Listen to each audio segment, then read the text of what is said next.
Hey guys, tonight we're diving into something that looks beautiful on the surface, a Victorian wedding. The type we all picture with delicate lace, flickering candles and dreamy romance. But as you move deeper into the moment, past the whisper of silk gowns and that heavy orange blossom perfume, something becomes clear. This isn't about love, it's a business deal, a carefully arranged exchange, a sweetly decorated cage. So before we go any further, hit that like button and subscribe if you're genuinely into this content, and drop a comment letting me know where you're watching from and what time it is where you are. Now turn down those lights, maybe switch on a fan for that gentle white noise. And let's settle into tonight's story together. You're standing outside a Victorian church, stiff collar digging into your skin, watching a bride float down the aisle.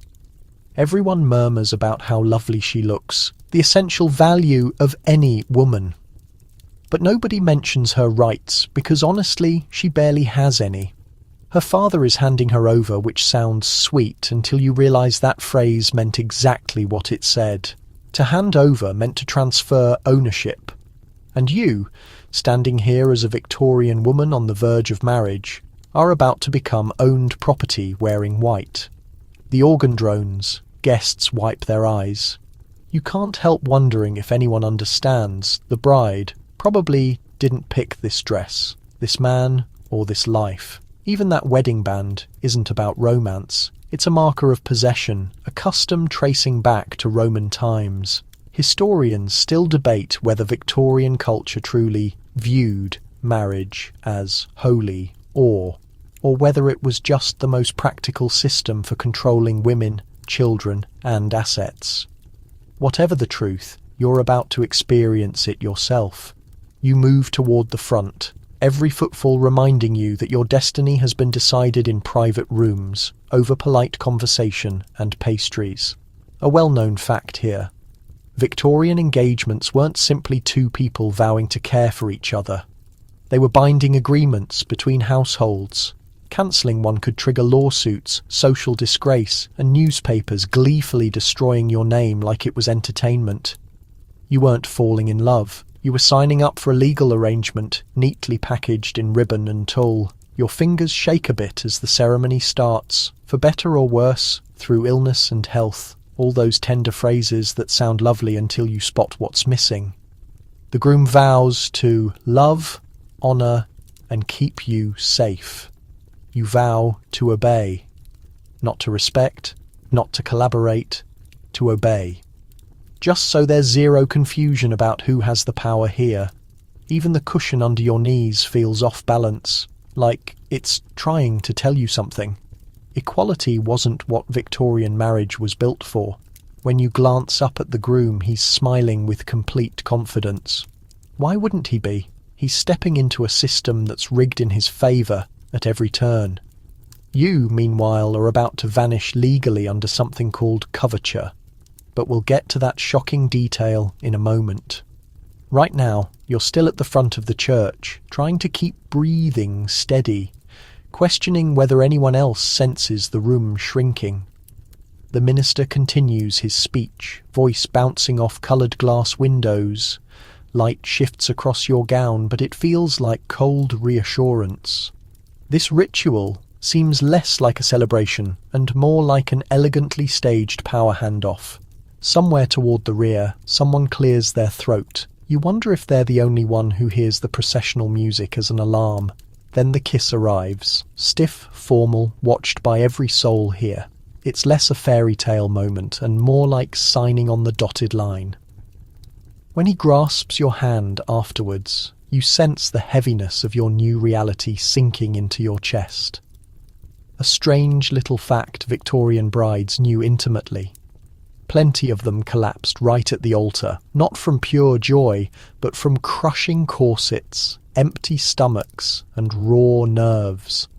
Fainting became so widespread that fainting couches turned into trendy furniture, as though Victorian households were designed by women who'd mentally checked out. The celebration continues, filled with courteous chatter, clinking china, and guests remarking on the ideal pairing. You grin because that's expected. Victorian wives were meant to be the pleasant soundtrack to their husband's existence. Nothing too bold, nothing too obvious. Meanwhile, every forkful of cake tastes like coming regret. And believe me, Victorian wedding cake was dense enough to function as a paperweight. You sit next to your new spouse as family members salute him, always him, for landing such a beautiful bride. Nobody praises you for anything beyond being attractive enough to get selected. Another scholarly argument crosses your mind. Some claim Victorian women felt genuinely honoured to marry, viewing it as the sole respectable route to maturity. Others claim they just adjusted to the limited choices society handed them. Either way, you keep smiling through the toasts, because doing otherwise would start rumours. As twilight approaches, you notice something peculiar. People quit using your actual name. They address you as Mrs. Husband's full name, a designation that announces your merger into his existence. Your sense of self is no longer separate, it's modified to suit his image. In this period, marriage doesn't lift you up, it transfers you. You climb into the carriage, wedding gown rustling like a forecast. The roads rush by, gas lamps glowing through mist, and the truth starts sinking in. You're not heading home. You're heading to his home, his regulations, his domain. The feeling is unsettling, like stepping through an entrance that locks itself the second you pass. Inside the residence, you're welcomed by his staff, not yours. They study you with swift, interested looks, courteous expressions masking silent evaluation. The housekeepers already understand your daily routine better than you do. They've watched brides enter with optimism and exit with empty stares. They've witnessed marriages fall apart behind patterned walls and candlelight. If these walls could talk, Victorian ones would never rest. Tonight, however, you're still wrapped in tradition, still drifting in the glow of public acceptance. You remove your gloves, your veil, your final tokens of youth. The building settles quietly, as though adjusting to accommodate you. You perch on the mattress edge, hearing the distant rhythm of a clock, methodical, exact, uncaring. The ideal background sound for a union based on duty instead of desire. You inhale deeply. This is just the start. Victorian marriage isn't kind, it isn't just. And as you recline, staring at a ceiling too elaborate for peace, you feel the boundaries of your former existence fading away. You open your eyes the following morning to a house that seems too silent, too pristine, and far too spacious for ease. Victorian mornings aren't soft.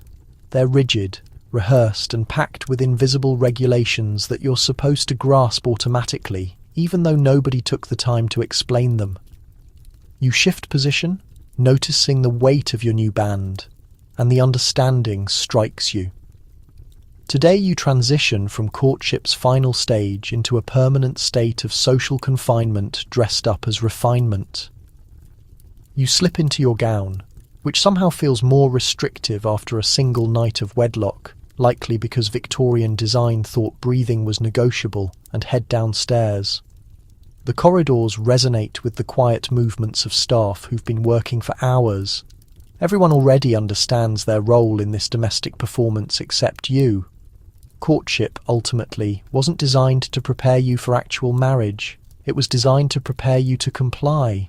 You recall those courtship years clearly. All the formal afternoon calls, the tea so diluted it tasted like disappointment, and the awareness that every sentence you uttered got scrutinized like merchandise at inspection.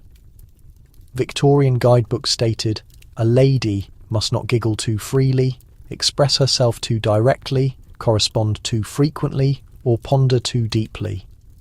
Essentially, you were supposed to be appealing decoration, ornamental, mute, and harmless. As you settle in the morning sitting room, daylight filtering through lace drapes, you remember one common Victorian reality that still bothers you. Throughout courtship, you weren't permitted to be private with your potential husband. Not a single time, not even briefly.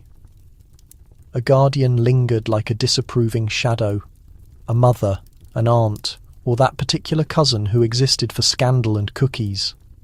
Historians continue debating whether this was truly about safeguarding your honour or simply managing your existence from birth to marriage.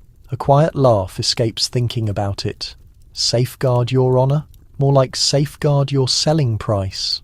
Your spouse walks into the space with a polite acknowledgement, as though you're two colleagues assigned to the same workspace. You've been acquainted with him for months, perhaps even 12, but only through sanitized formal interactions that never exposed his true character. Courtship wasn't created for closeness. It was created for presentation, like two elaborate birds attempting not to humiliate themselves before their families. He claims his chair and you drink your tea, pretending not to see his attention focused more on the paper than on you. This, you understand, is the authentic Victorian marriage pattern. Silent partnership interrupted by louder demands. Your thoughts return to the stifling restrictions you had to navigate before this point. A peculiar Victorian detail surfaces. Romantic interests frequently communicated through complex fan movements. Correct, fans. Because evidently holding an actual conversation like reasonable adults was too shocking. Angle the fan means interest. Close it sharply. Frustration. Hide half your expression means intrigue. Let it fall means engagement. Essentially, Victorian romance was like existing inside prolonged semaphore. You examine your palms now, considering how ridiculous it was that your whole romantic destiny could depend on the direction you positioned a folding accessory. But that described Victorian courtship. Intensely symbolic, agonizingly proper, and more anxiety-inducing than necessary. A servant enters with correspondence on a metal platter. One piece is directed to you from your mother. Her penmanship wavers with enthusiasm or worry, or both.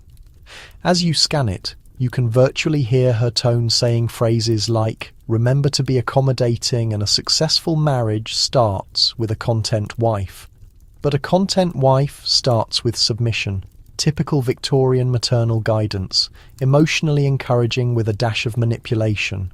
You place the letter aside and observe your husband studying you now, eyebrows faintly lifted, not from interest, from evaluation.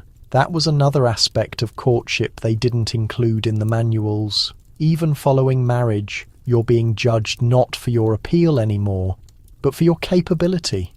How effectively you manage the household, how elegantly you meet expectations, how smoothly you compress yourself into the margins of his world. The discussion that ensues is civil but superficial. You discuss the climate. Victorians adored climate discussion, possibly because it was the single neutral subject that didn't trigger anyone's moral outrage. And he references business topics in unclear terms, not because he wishes to involve you, but because mentioning commerce makes him feel significant. Victorian men excelled at that. But then, surprisingly, he places the paper down and inquires whether you'd care to stroll through the garden. Shortly. A modest action, straightforward, almost tender, and yet you recognise the reality underneath it. These morning walks are monitored not officially, but casually. Staff observe, neighbours glance, every action becomes public knowledge. Victorian culture consumed gossip like sweets, and newly married pairs were their preferred subject. You agree courteously, accepting the walk, but internally you're remembering the oppressive customs you survived, while becoming acquainted with him before marriage. Elements like visiting cards, those formal little papers you deposited at residences to signal your presence, as though you were an exceptionally polite phantom, or the strange regulation that you must never, in any situation, address a suitor initially. Women starting dialogues was viewed as forward, and forwardness was a character flaw, which is absurd because the men who established these regulations were masters at character flaws. A breeze disturbs the drapes as you sip your tea once more. Victorian residences were perpetually chilly, even the wealthy ones. You exhale into your cup, heating your fingers, and grasp something quietly crushing. Courtship had represented the peak freedom you'd experienced, and it wasn't freedom whatsoever. It was staged theatre, but at least it had framework. Marriage is where pretense ends. Your spouse pardons himself for his morning obligations, and you remain seated in that refined space enclosed by botanical wallpaper and frigid atmosphere, questioning what follows. Courtship instructed you how to be wanted. It failed to instruct you how to be wed. You trace your fingertip across the lace table covering, the one selected by either his mother or a worker, certainly not by him. Victorian men couldn't distinguish a table covering from a handkerchief unless someone informed them. You consider how many conflicting assumptions this marriage already holds.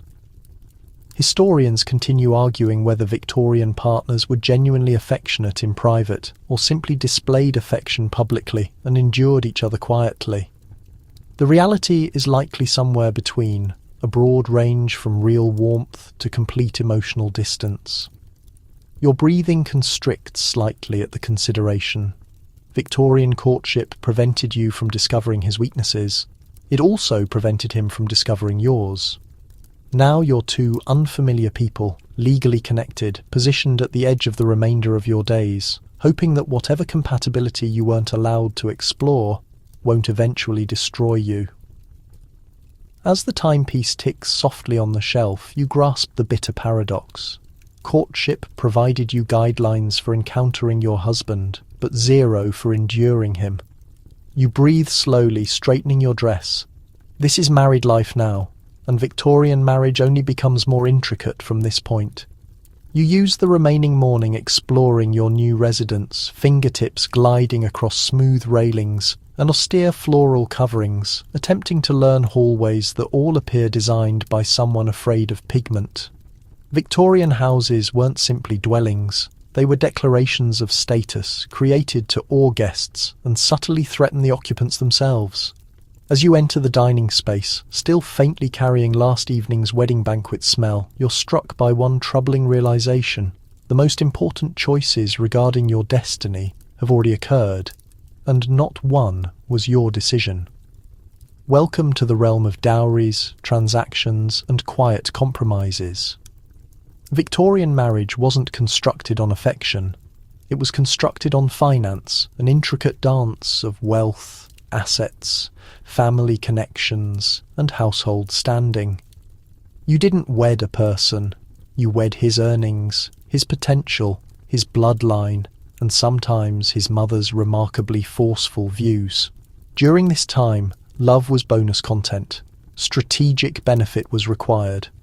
You approach the table where the marriage contract had been examined just days earlier. It wasn't executed by you, naturally. Why should it be? Victorian women didn't require understanding of financial matters, or so culture proclaimed. Monetary issues were managed by fathers and spouses, the two men who basically exchanged custody of you like valuable porcelain.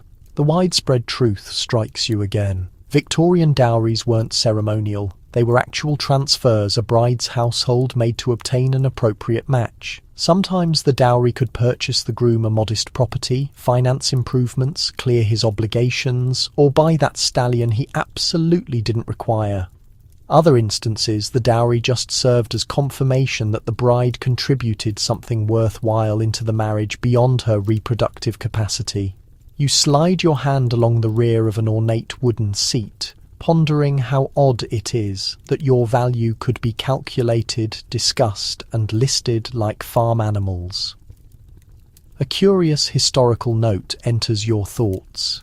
In certain unusual situations, when a bride possessed no dowry, households provided furnishings, silverware, or even livestock as alternatives. Congratulations, you imagine, picturing yourself positioned beside a cow at the bargaining session, a spouse for you, and a farm companion to enhance the arrangement.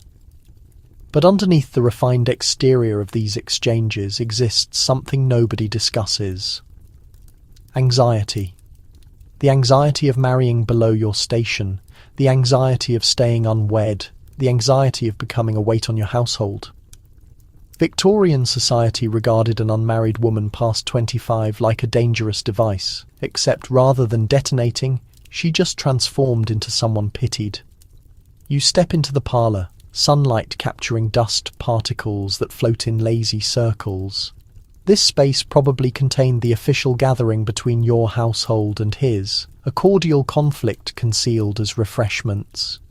You sit there wondering if Victorian families truly trusted these arrangements to bring stability, or if they simply clung to custom because allowing individuals to select their own partners seemed frighteningly progressive.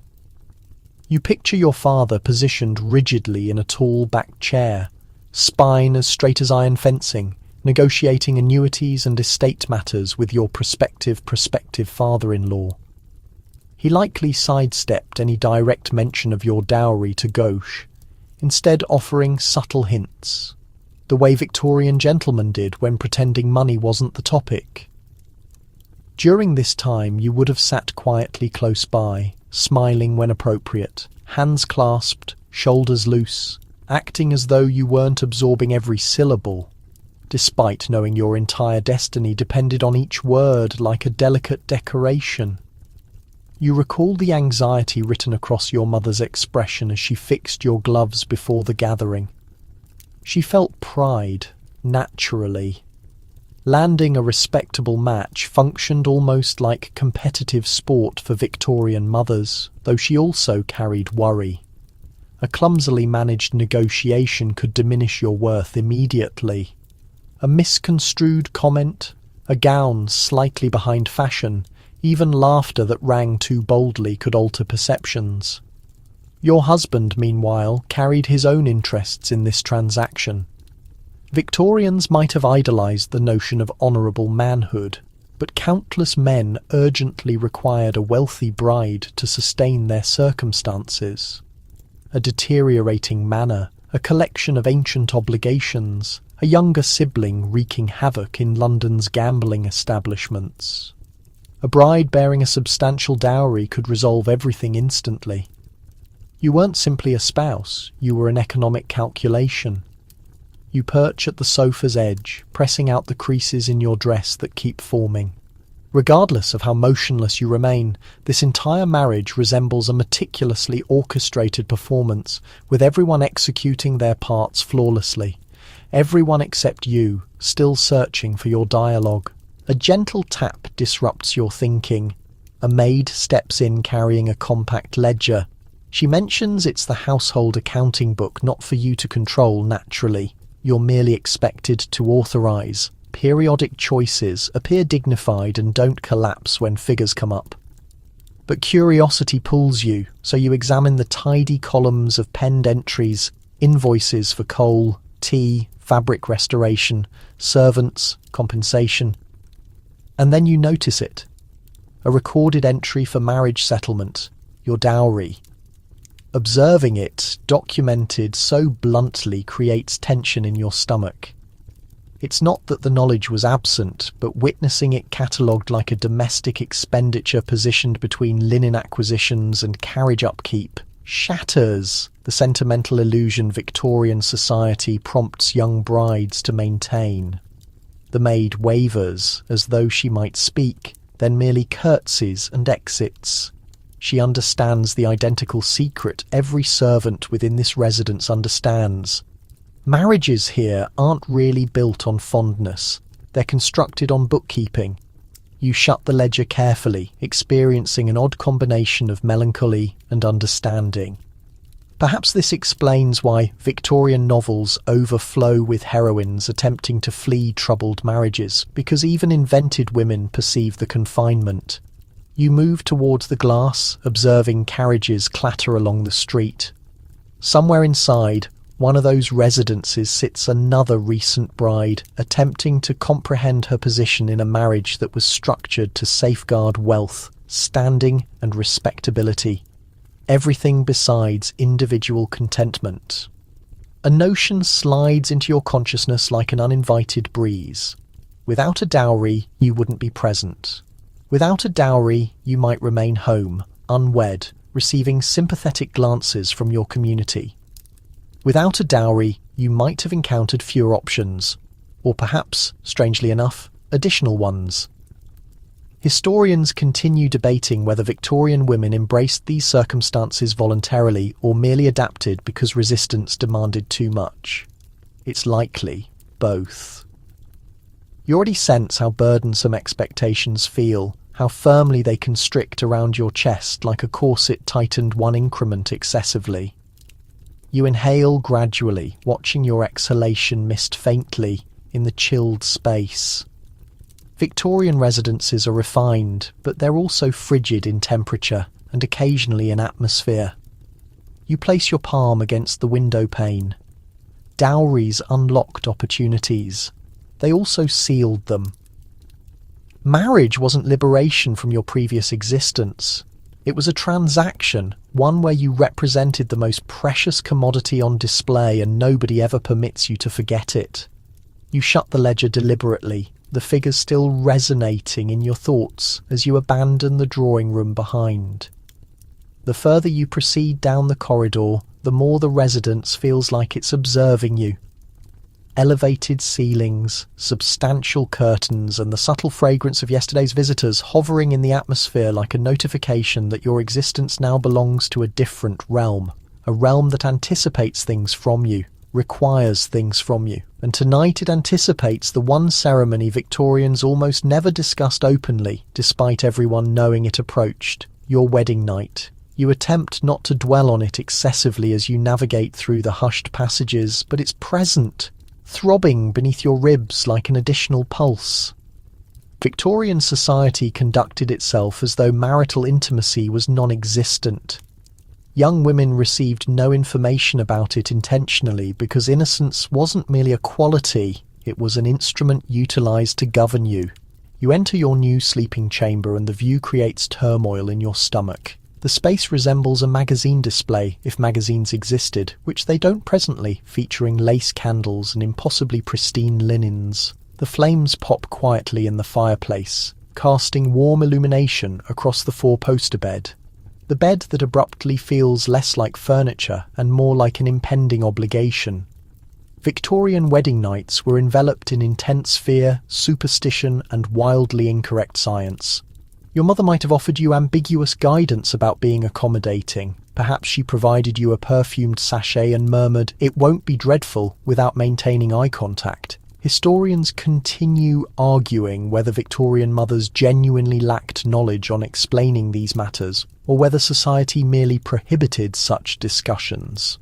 With military-grade severity, a widespread reality strikes you. Numerous Victorian brides discovered what a wedding night entailed only when it occurred. No illustrations, no health instruction, just terror, obligation, and a husband who was likely equally anxious, though considerably better educated. You settle on the bed's edge, fingers clutching the embroidered bedspread. Victorian women weren't taught enjoyment, they were taught obligation. You were informed that a proper wife yielded gracefully, like a figure in a didactic novel. Something about safeguarding your purity while also immediately generating children. The reasoning made no sense, but the pressure was substantial. Your breathing trembles. In the wardrobe hangs your nightgown, delicate cotton finished with lace, the pinnacle of Victorian innocence. But innocence is precisely the difficulty. You feel like a figure in a scene you didn't receive rehearsal for. A peculiar detail drifts into your recollection. Victorian doctors genuinely considered women who appreciated intimacy were troubled hysteria, moral deterioration, weakening constitution. Select your explanation. So you weren't merely expected to remain silent.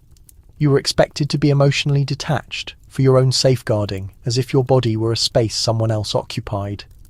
Temporarily.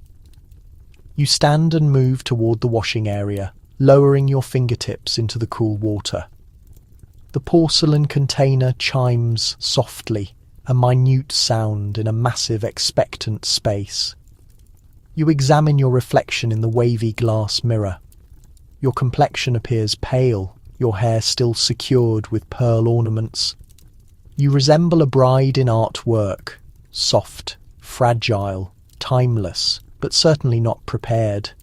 Behind you the door creaks open marginally. A servant peers inside, the identical maid who delivered you the ledger. She holds a small container. "Tonic, miss," she whispers. "For anxiety. It's typical after a wedding." Typical. That term hurts. How many brides preceding you required something to steady their trembling? How many experienced the identical tremor of apprehension? You accept the container, nodding in silent appreciation. The maid doesn't remain. She closes the door carefully, as if she comprehends too clearly what manner of night awaits. You rotate back to the space, suddenly experiencing like the walls are advancing nearer. Victorian men, despite all their confidence, weren't always knowledgeable either. Courtship regulations kept couples so isolated that numerous husbands entered their wedding night with assurance that was considerably greater than their capability. Some were tender, some were hasty, some were intoxicated. Liquid bravery. In a society frightened of genuine intimacy, historians continue debating how prevalent tenderness was. Diaries provide glimpses. Some women describe sweet, hesitant first nights. Others depict confusion, fear, even suffering. And some don't document at all, which communicates more than any diary ever could. You detect footsteps in the corridor. Your heart jumps. He's approaching. You stand, smoothing your dress despite it not requiring adjustment. Your palms feel moist. Your breathing catches. You suddenly desire courtship had permitted you to understand this man better, to converse with him privately, to pose questions without a chaperone lingering like a moral mist. You desire someone had informed you what to anticipate. The footsteps halt outside the door, a quiet tap. He's being courteous or anxious or both. "May I enter?" he inquires. His voice is composed, but there's something tentative in it. You recognise with a peculiar flash of comfort that he's uncertain too. Victorian masculinity required confidence, but wedding nights required vulnerability. Two strangers expected to execute intimacy because society declared it was appropriate. You breathe in and respond, yes. He enters, closing the door behind him. His jacket is removed, his tie relaxed. He appears almost human now, less like the refined gentleman from the wedding, and more like a man simply attempting to find his balance in the stillness of the night. He advances slowly, providing you distance. Thank goodness for that. Not every Victorian husband troubled. "I understand this is unfamiliar," he says quietly. "Surprising you, for both of us." "Us?" The tension in your shoulders releases marginally, but the space still feels charged, like a musical tone sustained too long. You both settle on the bed's edge, sufficiently apart to preserve decorum, sufficiently close to acknowledge the expectation suspended over you. The silence extends, occupied with the crackling of the flames and the quiet ticking of the timepiece. Victorian residences always contained timepieces, persistent reminders of time advancing, obligations nearing, expectations creeping nearer second by second. You look down at your hands, attempting to steady your breathing. He observes. "If you're anxious," he suggests gently, "we don't need to hurry." You blink, surprised again. Not all husbands demonstrated this patience. Some considered the first night was a requirement, not a discussion. A flutter of comfort moves through your chest. Perhaps this won't be as frightening as you anticipated. Perhaps he's as uncertain about this strange, predetermined tradition as you are. The flames pop again. You feel its warmth against your spine. You glance up at him. "I don't understand what I'm supposed to do," you confess quietly. His expression softens. Neither do I, truthfully. And for the first time you feel like two individuals in the same space instead of two roles confined in the identical ceremony. Still, the burden of the night persists. You understand the expectation hasn't disappeared, it's only softened, postponed.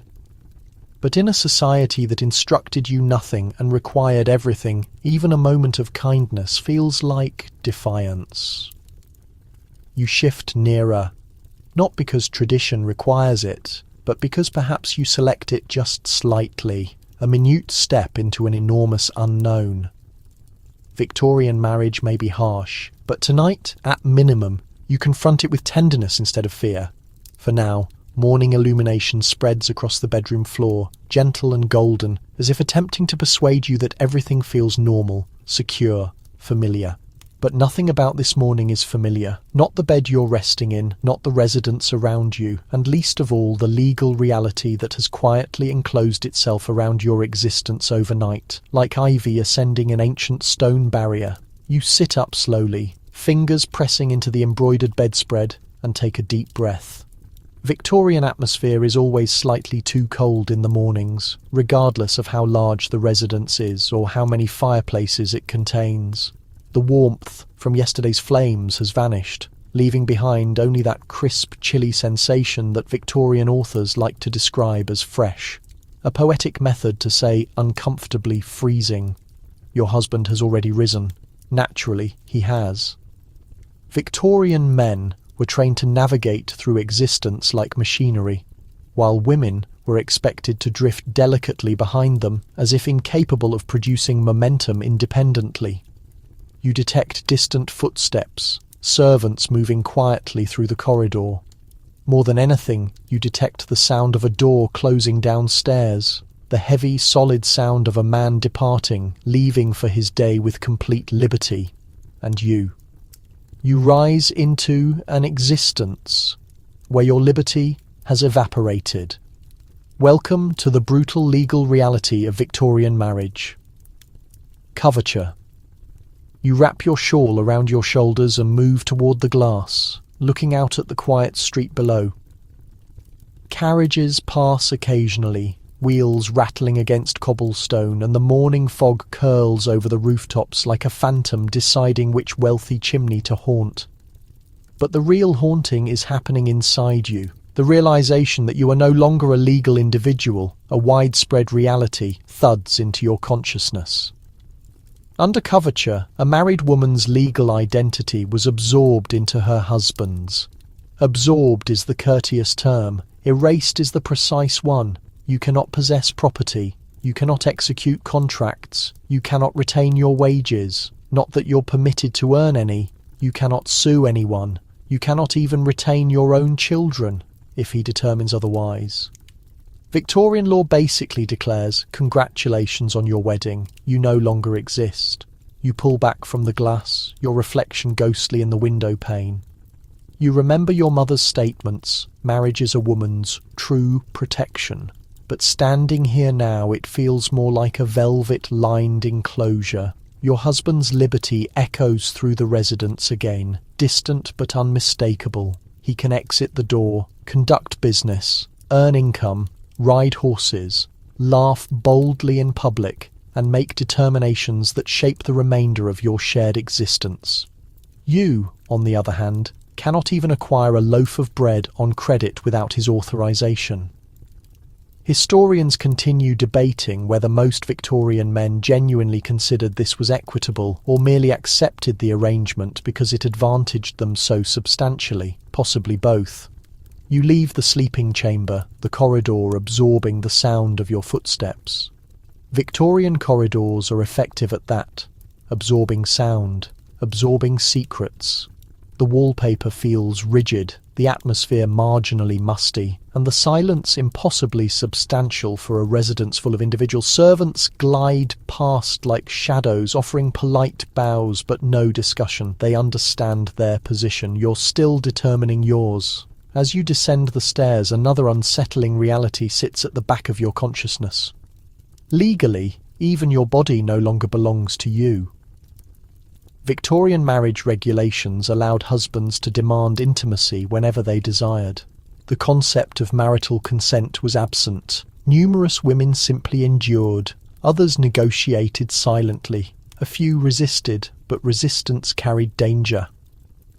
You enter the morning room, where a tray of tea and toast sits waiting. A maid curtsies and sets it down with practised elegance. "Your breakfast, ma'am," she says quietly. The formal title, ma'am, still feels foreign, like a garment that doesn't quite fit yet. She leaves quietly, and you're alone again. Alone, yet never truly alone. As you spread butter on your toast, you recall something deeply ironic. Unmarried Victorian women possessed more rights than married ones. Single women, widows, spinsters, even governesses could possess property, earn income, execute leases, and make determinations. They had social restrictions naturally, but legally they existed. In contrast, marriage reduced a woman's status to that of a permanent minor. A peculiar historical detail drifts in. In some legal documents, Victorian married women were actually catalogued next to children and lunatics. You nearly choke on your toast considering it. Lovely. Nothing enhances confidence like being classified with toddlers and the clinically unstable. You sip your tea, letting its warmth combat the cold knot in your stomach. A servant enters timidly. "Ma'am, the master requested you examine the household accounts today." Requested? That's what they label it. You nod with a polite smile. Even though this isn't a request at all. It's your new obligation. A wife was expected to manage the residence like a small corporation, except with zero authority and no compensation. You are the executive of dusting, budgeting, meal planning, and political silence. You walk with the servant to the study, his study, and take a seat at a delicate writing desk. The accounting ledger lies open, ink still glistening on the final entry. Coal delivery, carpet cleaning, repairs to the greenhouse window. All household matters he expects you to comprehend intuitively, because Victorian women were supposed to possess some mystical domestic knowledge. Through sheer osmosis, you stare at the neat rows of figures, feeling as though you're being evaluated by invisible arbiters. If you manage the residence poorly, it reflects negatively on him. If you overspend, it reflects negatively on him. If the servants misbehave somehow, it reflects negatively on him. Everything flows upward. Every mistake you make becomes his embarrassment, and his embarrassment becomes your punishment. You dip the pen into ink, steadying your hand. This is your work now. Except it's not considered genuine work. It's simply your nature, as if Victorian women were born understanding the price of coal. Suddenly, you hear a faint knock, and the door creaks open. A housemaid, young, timid, steps inside and sets down a stack of correspondence, some letters addressed to him, one addressed to you. The handwriting is refined, flowing, unfamiliar. You open it and read. It's from one of his aunts, congratulating you on the marriage, describing you as a lovely addition to the family, advising you to be patient with marital adjustments. And then the line that twists like a thorn. A wife who manages her household well brings honour to her husband. A wife who questions too much brings unrest. You close the letter, your breathing tight. Victorian society didn't just strip your rights. It dressed the stripping in poetry and labelled it virtue. You set the letter aside and return to the ledger, your consciousness heavy with the knowledge that your existence has been divided neatly into two before marriage and your new state of polite erasure. Historians continue arguing whether the average Victorian wife felt this erasure acutely or whether the era's relentless conditioning made it feel normal. You suspect it's both. You can already feel your consciousness bending, reshaping itself around expectations you never consented to. You close the ledger. For now the residence is silent, too silent, and as you sit in your husband's study, a space you have no genuine authority in, you realise something important. This isn't just his roof. These aren't just his regulations. This is his realm, and you've been expected to disappear into it. You leave the study with the ledgers still open behind you, feeling as if you've just stepped out of a courtroom where only one individual ever gets to testify. The residence feels larger now, not because it expanded, but because you've suddenly realised how much space isn't actually yours. Your footsteps echo through the corridor as you wander into the heart of your new domain, the Victorian residence, where domestic existence masquerades as refinement but is built almost entirely on your unpaid, invisible labour. The moment you enter the parlour, the polished beauty of the space hits you like a wave. Everything appears perfect, too perfect. The furniture is rigid and ornamental, designed for visitors rather than comfort. Heavy curtains swallow the illumination instead of permitting it in. The floral wallpaper seems determined to suffocate the space with charm and the atmosphere stale with propriety. Victorian residences were gorgeous on the exterior, but they were exhausting on the interior. You sink slowly onto the settee, adjusting your skirts as you attempt to make sense of this new rhythm of married existence. A widespread reality flickers through your thoughts. Middle and upper-class Victorian women were expected to operate a household the size of a small business while simultaneously appearing delicate and accomplishing absolutely nothing that resembled actual work. You were expected to be the silent commander of a domestic army. The best part? Everyone pretends. It's effortless. A peculiar historical detail slips into your consciousness.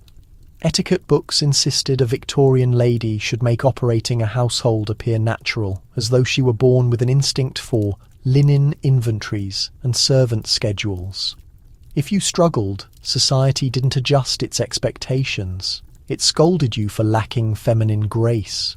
You glance around the beautifully appointed space and think grace appears suspiciously like labour. After a few minutes of attempting to breathe through the restrictive tightness of your corset, you rise and wander into the dining room, where the long table gleams under the morning illumination. Polished silver, perfect placement, everything arranged like a stage waiting for performers.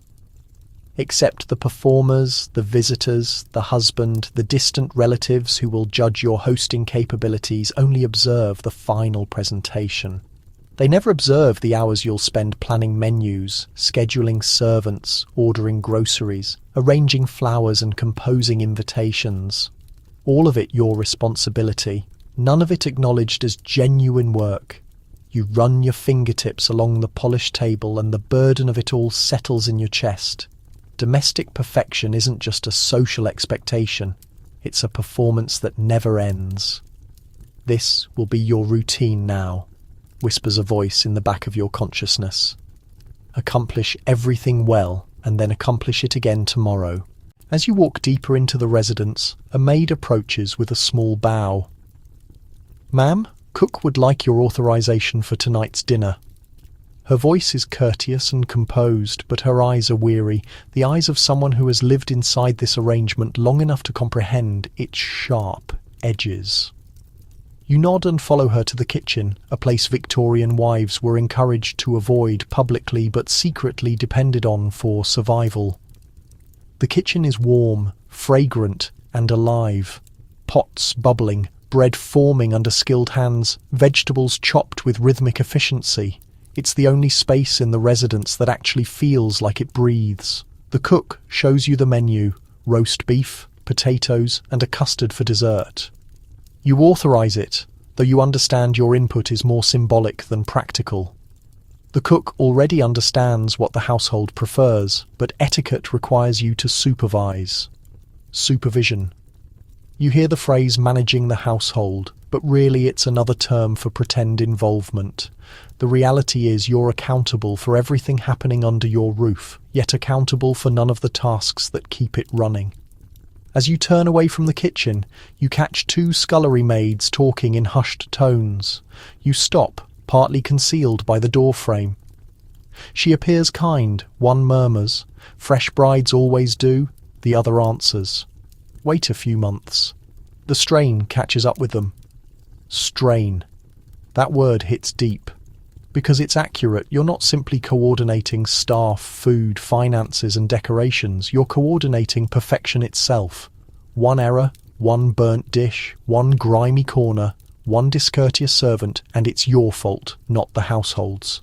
You walk back to the parlour, dropping onto the settee once more, and close your eyes for a brief moment.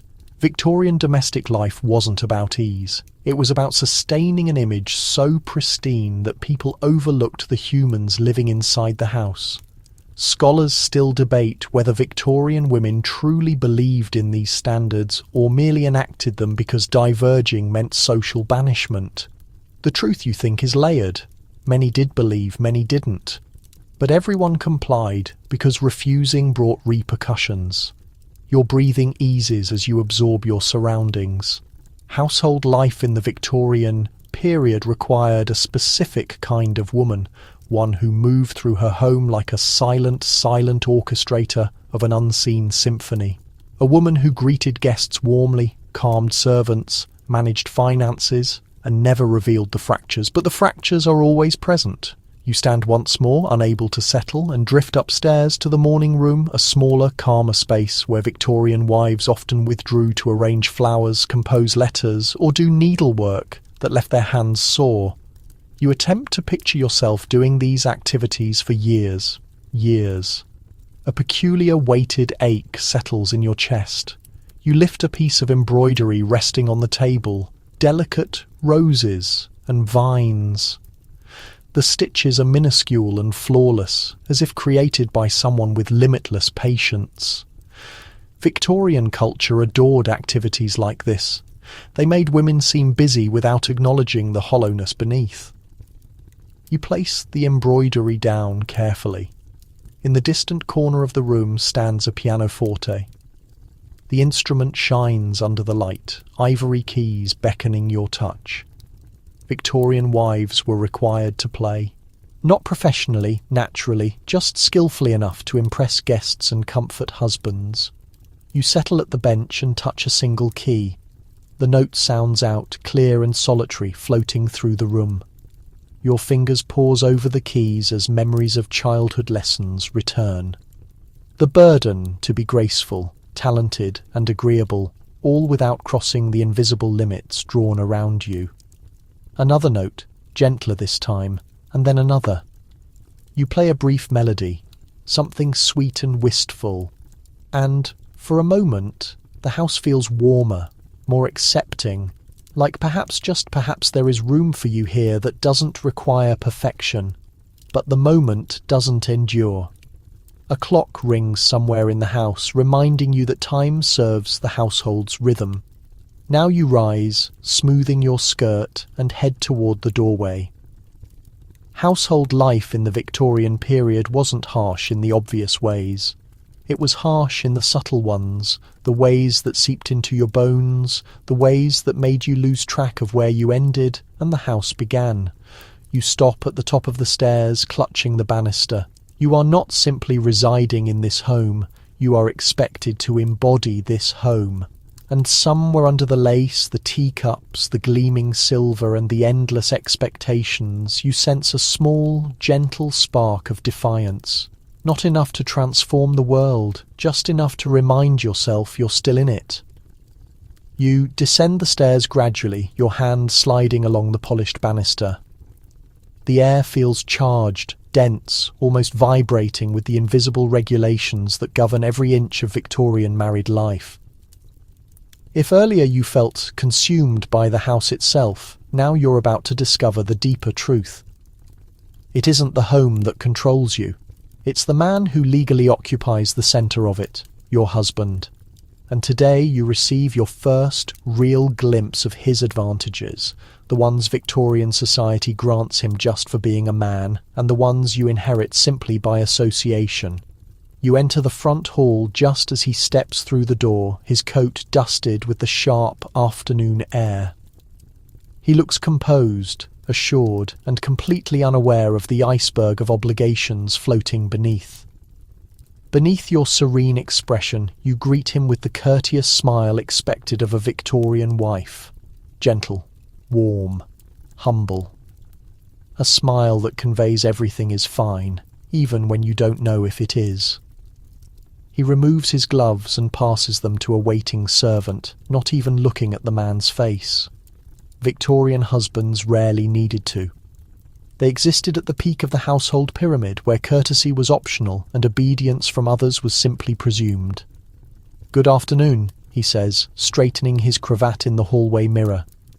"I trust the household matters were manageable." Manageable. a word that conceals more than it discloses. You nod, of course. He smiles slightly, clearly content. His expectations of you are straightforward. Do everything quietly, gracefully, and without requesting help in return. He believes he is offering you the advantage of belonging to a respectable household, a fair trade in his eyes. As he walks past you into the drawing room, you sense the shift, subtle but total. The room transforms around him. The furniture feels smaller. The air feels denser. This isn't just your home anymore, it's his domain. Every painting, every piece of silver, every decision that matters is influenced by him. Victorian husbands didn't merely guide the household, they possessed it. You follow him into the drawing room, your steps soft. He settles into an armchair near the fire, crossing his legs in that relaxed, expansive manner men do when there's nothing in the world they fear. You sit across from him, back straight, ankles crossed, hands folded gently in your lap, a delicate reflection of femininity. He begins to discuss his day.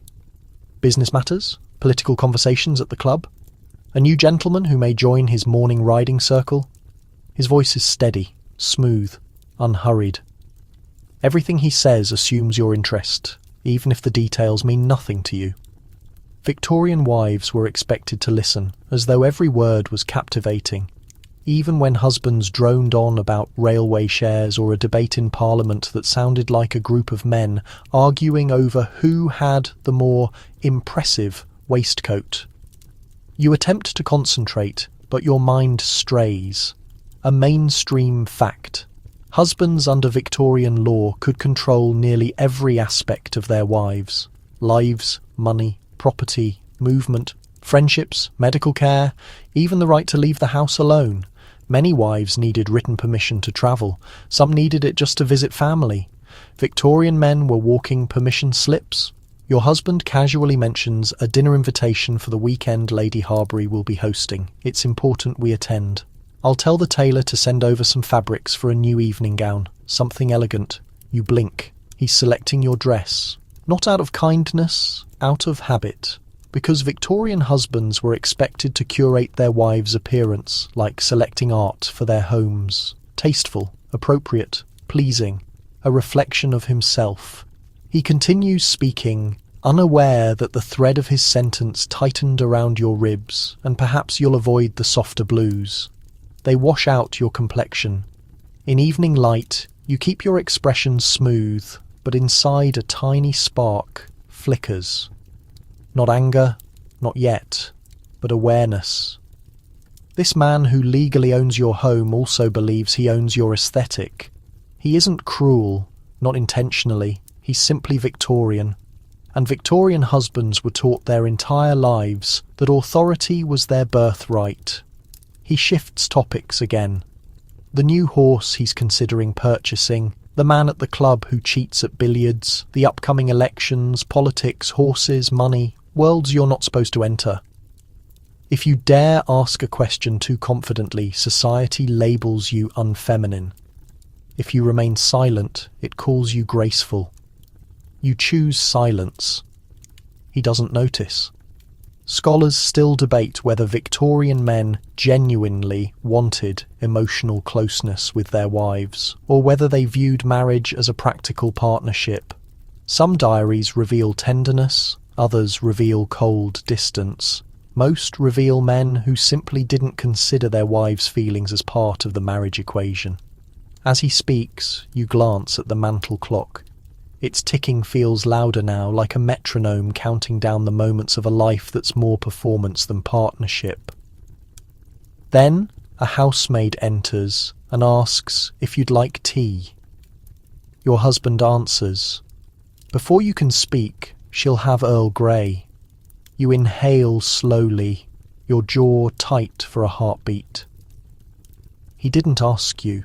He didn't check. He just assumed. A gentle, courteous assumption, but an assumption all the same, one that Victorian society trained men to make without hesitation. The tea arrives, you take a sip, you hate Earl Grey, he doesn't notice. Victorian men rarely notice the preferences of their wives, unless those preferences directly benefited them. Your tastes, your desires, your curiosities. They existed quietly, like pressed flowers in a book. Lovely in theory, useless in practice. As the afternoon fades, he stands and straightens his coat. "I'll be at the club for supper," he says. "Don't wait up." Of course he will. Victorian husbands spent more time at their clubs than with their wives, drinking, smoking, debating politics, escaping responsibility. Clubs were male sanctuaries, places where they could exist without the burden of being emotionally present.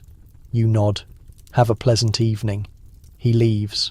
The door closes, and for the first time all day, the house feels like it belongs to you again. Not entirely, but enough to breathe. You walk slowly back to the parlour window and watch the fog roll down the street. You take another sip of Earl Grey, grimacing. Then you set the cup down and whisper into the empty room. "I prefer chamomile." No one hears it, but you do.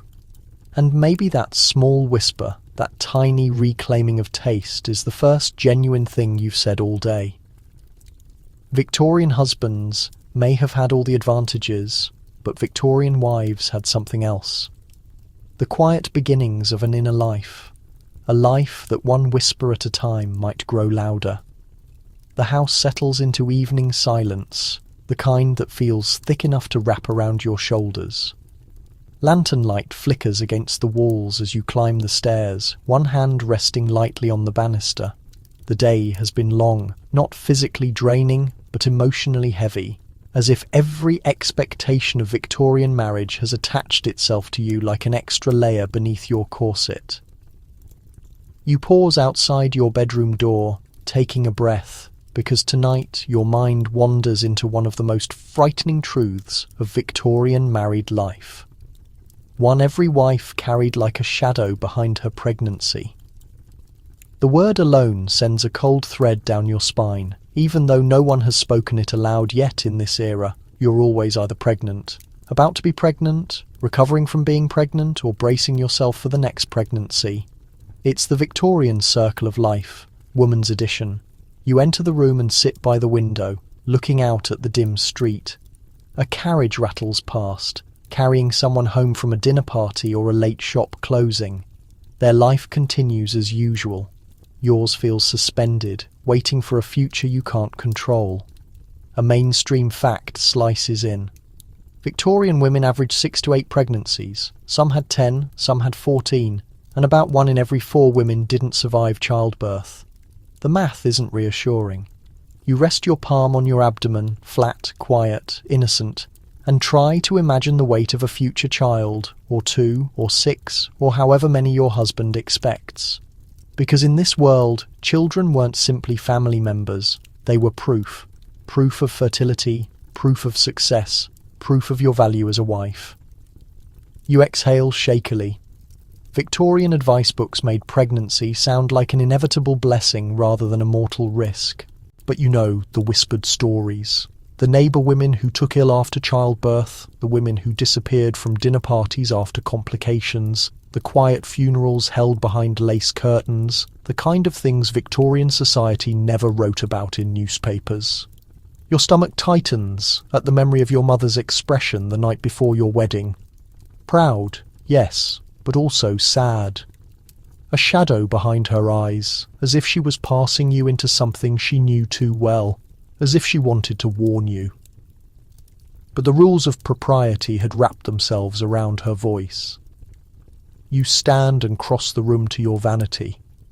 Sitting down, you examine your reflection in the dim lamplight. You look the same and yet not. There's a new heaviness in your gaze, a quiet awareness that the body reflected back at you may no longer feel like your own. A quirky Victorian detail pops into your mind.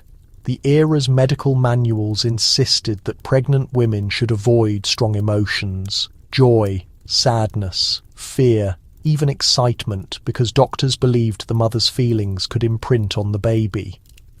One physician warned against reading novels while pregnant because fiction created excessive imagination, which supposedly made babies nervous. Imagine that, being expected to carry a child while also avoiding feelings. Victorian logic strikes again. You rise from the vanity and move toward the hearth, kneeling beside the low fire to warm your hands. The flames dance softly, casting long shadows across the room. Your mind drifts to the terrifying truth behind childbirth. In this era, Victorian doctors didn't even wash their hands between patients. Scholars still debate whether the reluctance to embrace germ theory was ignorance or arrogance, possibly both. Either way, it cost countless women their lives. You shiver in the hallway outside your room. You hear faint footsteps, the night maid doing her rounds. The sound is oddly comforting. At least someone in this immense, echoing house is awake with you. You stand and pace across the room. The floor creaks beneath your weight, each step a reminder of how fragile life felt for women in this era. Victorian society celebrated motherhood as the pinnacle of womanhood, but it did nothing to make it safer. Your breath catches as you imagine the moment you might realize you're expecting the muffled panic, the polite congratulations, the nausea that isn't only morning sickness but fear. Your husband, of course, would beam with pride. Children are his legacy, his triumph, your survival secondary. You sit on the edge of the bed, the mattress dipping softly beneath you. A woman of your class would be expected to announce the news with a certain glow, that delicate angelic smile. Victorian portraits love to exaggerate, but what they never painted were the quiet tears at night, the constant dread of losing oneself in a cycle of pregnancies. Without space to breathe, you touch the fold of your nightdress. Victorian women weren't encouraged to understand their own bodies. No education, no autonomy, no reliable medicine. Everything about pregnancy was shrouded in silence. The symptoms, the pain, the dangers. You had to endure it like a secret ritual. Your mother did it. Your grandmother did it. And now, whether you're ready or not, you will too. You picture the lying-in room, a tradition that required women to stay confined in a darkened space for weeks before and after childbirth. Shades drawn, air stifling, visitors kept away, all in the name of protecting the mother. Though no one could explain why darkness mattered more than hygiene, Victorian medicine was full of mysteries no one dared question. Your mind drifts through the imagined timeline, the swelling belly, the aching back, the fainting spells. Your corset would absolutely worsen things. The whispers of midwives and physicians, the agony disguised as divine duty, and then the moment of birth. Some women prayed, some screamed, some dissociated entirely, and some, too many, never opened their eyes again. Afterward, a faint tap interrupts your thoughts. A maid appears in the doorway holding a folded towel. "Just setting things out for the morning, ma'am," she whispers. You nod, offering a small smile. She hesitates, then quietly adds, "My mum had 11 children, miss. Only 5 lived past infancy. She always said the hardest part wasn't the pain, it was the fear that never left her." Your breath trembles. The maid flushes with embarrassment for speaking out of turn. "Begging your pardon," she murmurs. "No," you whisper. "Thank you." She slips out, closing the door softly behind her. You lie back on the bed, staring up at the canopy. Shadows dance across the fabric. Fear curls deep in your chest. But so does something else. A strange resilience. Victorian women suffered, yes, but they also endured, held families together, survived on hope and stubbornness, and the quiet bravery no one applauded. Perhaps you will too, but as your eyes drift toward the window, where the fog thins and moonlight rests gently on the glass, you know the truth. Pregnancy in Victorian England wasn't just a biological possibility. It was a looming destiny. A destiny that could shape your life, or take it. You wake the next morning with a dull ache behind your eyes, the kind that comes not from lack of sleep, but from thinking too much. The fog has settled over the street again, curling around chimneys and softening the harsh edges of the world. You press your palms to your temples and breathe slowly, trying to gather yourself. Because today you step deeper into a Victorian wife's greatest, most exhausting duty. One no etiquette book could soften, and no polite parlour conversation could hide motherhood. Not the painted versions seen in sentimental portraits, not the gentle lullabies whispered in nurseries lined with lace. No, the real Victorian motherhood, the constant pounding, bone-deep labour that never ends. You rise and move to the window, pushing aside the heavy curtain. A street sweeper drags his broom through the morning drizzle. A milk cart clatters. Somewhere in the distance a child cries, a high, sharp sound that threads through the air like a reminder. Childhood in this era is fragile, unpredictable, and often heartbreakingly short. You place a hand on the window frame, the cold wood grounding you. Victorian mothers lived with fear as a daily companion. Infant mortality was so common that families didn't celebrate a child's survival until after the first birthday. Sometimes not even then.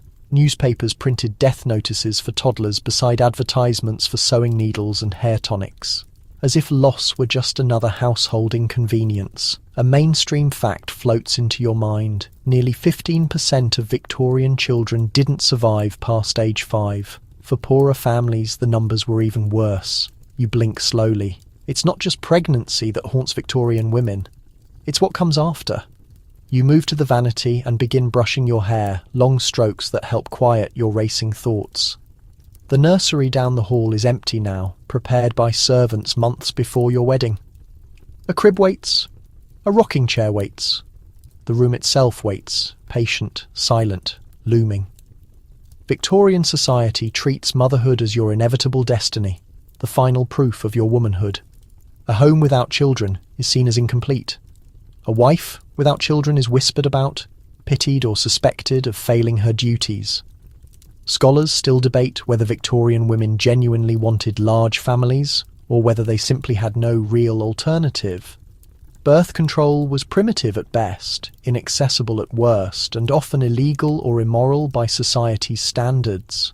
The result? Women were trapped in a cycle of pregnancy, childbirth, mourning, and starting again. You set the brush down with a quiet clink. Motherhood here isn't just a role, it's a sentence. Yet amid all of this, Victorian mothers were expected to be the emotional backbone of the family, endlessly patient, endlessly nurturing, endlessly composed. Even grief had rules. Too much visible sorrow made people uncomfortable, too little made you heartless. You descend the stairs, your dress swaying around your ankles. The parlour smells faintly of lavender water. A servant must have cleaned early. You take a seat at a table near the fireplace, just as the housemaid brings tea. "Ma'am," she says softly. Her eyes linger on you just a moment too long, enough for you to see something unspoken. Maybe she knows the path that lies ahead of you. Maybe she walked a similar road before entering service. Maybe she's seen too many young mistresses fade into exhaustion behind nursery doors. You sip your tea, the warmth spreading through your chest but doing little to ease the heaviness inside you. Your husband enters a few minutes later, nodding politely as he takes a seat opposite you. He unfolds his newspaper, rustling the pages with the confidence of a man who hasn't thought once about the possibility of losing a child. Victorian fathers love to talk about legacy, but rarely about fear. "How are you feeling?" he asks casually, eyes scanning the headlines. "I'm well," you reply, because anything more complicated than that isn't considered suitable breakfast conversation. He doesn't look up. "Good. My mother stopped by yesterday while you were resting. She mentioned the preparations for the nursery. She wants to ensure it's done properly." Your fingers tighten around your teacup. Victorian mothers-in-law had a reputation for inserting themselves into household matters, especially anything related to childbirth or raising children. They saw it as their duty, their responsibility, their right. She worries. He adds, "You know how women are." The sentence hovers in the air like a slap, gentle in tone, brutal in meaning. You offer a small nod, swallowing words that don't belong in this room. He turns a page of the newspaper. My business partner's wife is expecting again, their fourth. A strong family name requires strong heirs. There it is. Not encouragement, not affection, not reassurance. Expectations. The desire for a strong family name sits heavy in your chest. To him, future children represent legacy and stability. To you, they represent months of risk, pain, and uncertainty. But you don't say that a Victorian wife's fears are meant to stay tucked inside her ribcage, hidden beneath lace and composure. He folds the newspaper, finally standing to leave. "I'll be out most of the day. Dinner at the club." He pauses. "You should rest." Stress is not good for a woman's health. You almost laugh at the absurdity. Victorian women were denied everything except actual emotional expression. After he leaves, the house falls quiet again. Too quiet. You make your way upstairs to the nursery. The door creaks as you open it. The room is pristine. Too pristine. Sunlight filters through lace curtains, dust motes dancing like tiny ghosts. A small carved crib sits near the window, its blankets neatly folded. A rocking chair rests in the corner. Shelves hold children's books with moral lessons about obedience and purity. You step inside cautiously, as if the stillness might break under your breath. Your fingers brush the edge of the crib. The wood is smooth, polished, cold. You imagine a future child here, small, delicate, fragile. A heartbeat the size of a sparrow's. You also imagine empty arms. The two images pulse together in your mind, and your breath trembles. Behind you, the maid appears quietly, almost apologetically. "Begging pardon, ma'am," she murmurs. "Shall I open the window?" You shake your head. She lingers, hesitating. "My sister had 8, ma'am," she whispers. "Only the youngest 3 survived. But she said the ones she lost still lived in the corners of her heart. Always." Your throat tightens. Perhaps Victorian motherhood is exactly that, a heart full of corners, each holding memories too tender to touch. You nod gently. "Thank you." She curtsies and leaves. You stay a little longer, tracing the crib's edge, letting the quiet settle around you like a second skin. Motherhood in this era is not a soft story. It's a war fought in silence, a battle between hope and fear that every woman carries alone. At last, you face the door.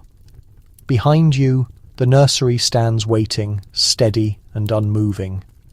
Ahead lies your future, brimming with doubt, weariness, devotion, and sorrow. You walk into the corridor, carrying the heaviness of everything, and for the first time you murmur to yourself, "I'm not prepared." But in Victorian England, being prepared held no importance. Obligation did. You exit the nursery with your heartbeat still irregular, the maid's voice trailing after you like a gentle, persistent shadow. The corridor seems more frigid now, more constricted. The gleaming wooden floors groan under your weight, as if cautioning you that with your next move, you're crossing into another realm of Victorian femininity, one equally stifling, perilous, and silently merciless. Medicine, or more accurately, what Victorians claimed medicine to be. You move down the staircase carefully, your palm grazing the wallpaper. If pregnancy was terrifying, then Victorian medical care was an altogether different sort of horror, a realm where folklore masqueraded as scholarship, where male physicians gripped obsolete theories like drowning men, and where women's suffering was met with indifference, a sermon or a remedy that frequently worsened matters. You enter the morning sitting room, where daylight begins to strengthen beyond the drapes. A tea service appears, but you scarcely acknowledge it. This morning your mind wanders to the endless tales whispered among women. Tales of reclining sofas, sensitive temperaments, and doctors who regarded female agony as an inherent characteristic. A widely known truth lands in your consciousness like an icy stone. Victorian physicians believed women were inherently weak, sentimental, and biologically constructed for anguish. They interpreted pain, particularly women's pain, as a spiritual instruction rather than a medical concern. You lower yourself into a seat, placing your palms on the stitched pillow, and attempt to picture how many women have positioned themselves precisely like this: aching, frightened, dismissed. In this period, a woman, presenting nearly any symptom, weariness, nervousness, agitation, discomfort, melancholy, could receive the same universal diagnosis: hysteria. You've encountered the term your whole existence. It drifts through Victorian culture like fragrance. Pleasant sounding yet toxic. Hysteria could signify everything and nothing. Tightness in your throat, hysteria. Difficulty resting, hysteria. Excessively emotional, hysteria. Insufficiently emotional, still hysteria. You place your fingertips against your forehead and exhale. It's nearly amusing in a grim, awful manner. An unusual historical curiosity emerges. Listen, Victorian physicians believed the womb was able to migrate throughout the body, triggering emotional disturbances. Yes, migrate, like a disoriented traveller moving through the respiratory organs and digestive system. If it weren't horrifying, you'd find it laughable. You compress your lips as you recall the physician who arrived the morning following your marriage ceremony. A formality, he stated, merely to assess your condition. He'd hardly acknowledged you. Instead, he questioned your husband about your wellness, as if your body were a package he'd recently obtained. You remained there silently, affirming at the proper intervals, though the single thing he diagnosed correctly was your capacity to remain motionless. Victorian physicians seldom trusted female patients. They trusted their spouses, their fathers, their brothers, anyone except the woman genuinely experiencing discomfort. Before you can linger excessively on the recollection, a gentle tap interrupts you.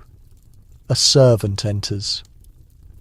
"Ma'am, Dr. Pembroke has arrived for the household visits. The master requested he consult with you as well." Naturally he did. Victorian husbands frequently summoned physicians on their wives' behalf, typically without consultation. Many believed a woman's wellness was merely an extension of his duty, like estate upkeep or livestock oversight. You brace yourself as Dr. Pembroke enters the space. He's approaching his 60s, with grey hair, a respectable beard, and an air that suggests he's witnessed excessive decorative drapery and insufficient genuine ailments. He inclines slightly. "Good morning, Mrs. Harwood." The master indicated you've appeared contemplative. Contemplative? The courteous Victorian method of expressing worrisome. You smile gently. "I'm perfectly fine." He acknowledges in that condescending way elderly men have refined through generations. Women frequently claim that, but their sensitivities reveal a contrasting narrative. "How have your moods been since the marriage ceremony?" "My moods?" You repeat, eyebrows drawing together before you can prevent them. Any restiveness, irritation, weeping, dizzy episodes, troubled sleeping? You nearly scoff.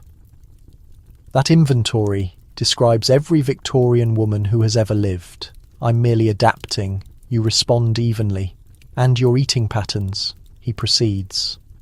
Women of your temperament frequently display early indications through dietary modifications. Your breathing falters as you interpret the concealed suggestion. He's searching for pregnancy signs already. You swallow and reply cautiously. "My eating patterns are typical."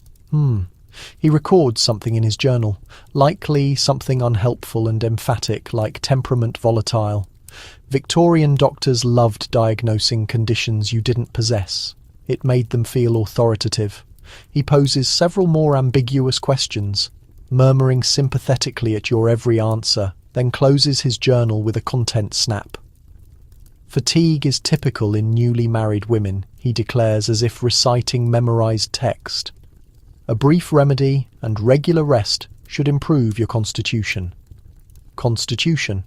Another charming Victorian medical remnant from ancient times, as if your internal systems operate on seasonal vegetation. What sort of remedy? You inquire. He dismisses with his hand. Something gentle. Laudanum. Your insides plummet. Laudanum. A delightful Victorian concoction of opium and spirits administered to women for headaches, sadness, cramping, or simply being alive. Extremely addictive, widely dispensed. Ideal for subduing troublesome wives. Historians continue debating whether Victorian doctors genuinely believed laudanum was safe or whether they simply disregarded its prolonged consequences. Considering the quantity of women who live substantial portions of their lives in a medicated haze, the conclusion seems agonizingly clear. That won't be required, you state gently yet resolutely. He hesitates, taken aback. Victorian wives seldom challenge their doctors. Are you certain, Mrs. Harwood? Your sensitivities? My sensitivities, you interrupt softly, will be acceptable. He examines you momentarily, obviously uncertain whether to press further, but something in your expression communicates you won't yield. Very well, he ultimately accepts, but do notify the master if circumstances change. He departs with a rigid bow. As the door shuts, you release a trembling breath. The space feels more expansive, as if reclaiming the atmosphere he consumed. You grip the chair's arm, stabilizing yourself. Victorian medicine wasn't constructed to restore you. It was constructed to control you. You comprehend this now more distinctly than previously. The period's medical framework treats men as logical beings with ailments and women as sentimental creatures with dispositions. Discomfort becomes character, ailments become frailty, and anything failing to match the restricted definition of feminine tranquility receives labels like hysteria or sensitivities. You rise from your seat, moving slowly across the sitting room. If someday you do conceive, you understand precisely what awaits you. Doctors who disregard your distress, medications that numb you more than they restore, guidance based on superstition instead of knowledge, a maternal destiny shaped by men who never encounter it personally. You halt by the mantelpiece, sliding your hand across its polished surface. It's disturbing. Understanding your existence is influenced so deeply by individuals whose knowledge is questionable at best, hazardous at worst. You inhale deeply. Victorian medicine may disappoint you, but you recognize one reality to be certain. You must learn to heed your own body more attentively than anyone else. A flicker of resolve warms your chest. Because if this period insists on regarding you like a delicate creature, you'll simply have to become more resilient in ways they cannot perceive. You remain in the sitting room long after Dr. Pembroke departs, observing the dust particles spiral in the afternoon sunlight like miniature worlds trapped in their own silent orbits. The stillness surrounds you, substantial and velvet gentle, granting you time, excessive time to contemplate the next invisible burden of Victorian marriage. Not the regulations, not the medicine, not even the approaching threat of motherhood. Something more silent, more piercing, more difficult to evade. Expectation. Unrelenting, choking societal expectation. You stand from the chair and move into the corridor, the dense rug dampening your footfalls. Victorian residences are constructed to conceal sound. Victorian wives, it appears, are required to conceal everything else. As you enter the drawing room, you notice your reflection in the glass above the mantelpiece. Wan, controlled, courteous. The precise image Victorian culture demands of a wife. A woman must perpetually appear serene, even when she's fracturing. Must perpetually appear reserved even when the world examines her like a specimen. Must perpetually appear pleasant even when every instinct within her murmurs no. You advance closer to the glass, studying your countenance. A Victorian wife is intended to be attractive but never conceited. Elegant but not assertive, fragile but also ceaselessly capable of domestic wonders. She must appear virtuous but also fecund, naive but also prepared for marital obligation. A lady, a mother, a hostess, a moral guardian, a family decoration. Excessive roles for one woman, none of them voluntary. Your fingertips touch the glass's border. A widely known truth surfaces from somewhere deep within memory. Victorian culture believed women were the moral protectors of the household if anything went awry. An insolent servant, an inadequately prepared meal, a misbehaving child, even a husband with wandering attention. People blamed the wife for falling short in her feminine obligation. You sense the burden of that expectation descend on your shoulders like a shawl constructed of granite. You walk toward the hearth and kneel beside it, placing a small log into the embers. The flames ignite swiftly, popping in that familiar manner that nearly soothes your anxieties, nearly because you cannot cease considering the other expectations, the ones murmured behind covered hands at afternoon gatherings, inscribed between the lines of conduct manuals, and transmitted from mother to daughter like heirlooms. A wife must never elevate her voice. A wife should not challenge her husband in public. A wife must preserve her attractiveness for her husband's honour. A wife should evade strong viewpoints unless they reflect her husband's. A wife must hide dissatisfaction, for it shames the household.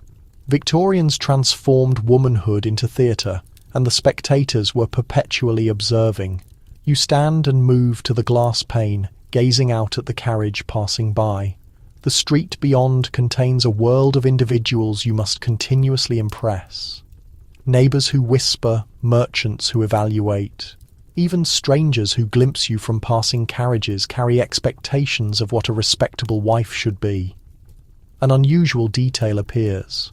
Many Victorian women maintained virtue journals, where they recorded daily confessions of any minor shortcoming, speaking too harshly, walking too briskly, appearing too animated, looking too weary, consuming more than the anticipated portion, even thinking an unsuitable thought. Self-monitoring disguised as righteousness. You imagine yourself recording in such a journal, documenting every unladylike instant. Scowled while reading, spoke too candidly, looked out the glass pane too extensively, felt weary, draining. You turn from the glass pane and head toward the stairwell. As you climb, your skirt grazing softly against each step, the whisper of fabric seems like the silent reproach of culture. Refined, controlled, flawless, even when you're dissolving inside. Halfway up the stairs, you pause. A framed portrait hangs on the wall, a Victorian couple depicted decades earlier. The husband stands assuredly, one hand positioned on a polished walking stick. The wife sits adjacent to him, gaze lowered, smile gentle, posture impeccable. She appears hollow. You stare at her for an extended moment. She is attractive. She is balanced. She is utterly, agonizingly voiceless. You ascend the remaining stairs to escape her gaze, but her spirit follows behind you, the spirit of every Victorian woman consumed by social expectation. In your bedroom, a new gown lies arranged across the mattress. The servants must have positioned it out for tonight's supper. It's attractive, deep emerald silk with lace trimming, but it seems like a disguise more than attire. You sit adjacent to it, sliding your hand along the smooth fabric. This gown is not for ease, not for expression, not even for yourself. It is for them, for him. For the countless eyes assessing whether you execute your role adequately.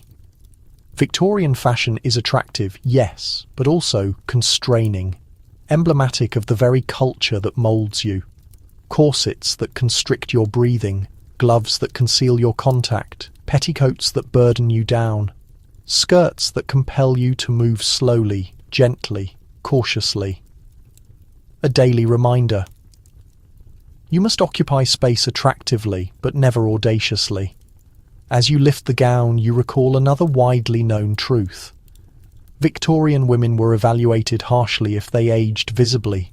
Lines, weary eyes, or diminished complexions weren't merely signs of time, they were moral shortcomings. Only careless, undisciplined women let themselves deteriorate. Even aging was a performance. You place the gown back on the mattress, your throat constricting. A gentle tap at the door pulls you from your spiralling thoughts. A servant enters with a small arrangement. Roses. One and flawless. "Ma'am," she murmurs. "These arrived from Mrs. Blackley across the street. A welcome to the neighbourhood." You acknowledge her, but as the servant departs you stare at the flowers with unease, not because they aren't attractive. They are, but because they represent something more. Mrs. Blackley is observing you. Her welcome gesture is also a reminder that your conduct, your attire, your smile, everything you do will be reported and examined. You place the roses on the dressing table. Their petals are gentle, unblemished. Unlike you, they aren't intended to survive more than a few days. You sit before the glass again, your eyes meeting your own reflection. A woman moulded by pressure, expectation, and a culture that confuses silence for righteousness. Historians continue debating whether Victorian women absorbed these expectations willingly or whether generations of conditioning made them appear natural. Some journals show women embracing the ideals enthusiastically. Others expose fractures beneath the surface, resentment, weariness, yearning for something more. You lean closer to the glass. Your reflection blinks back at you, controlled, courteous, isolated.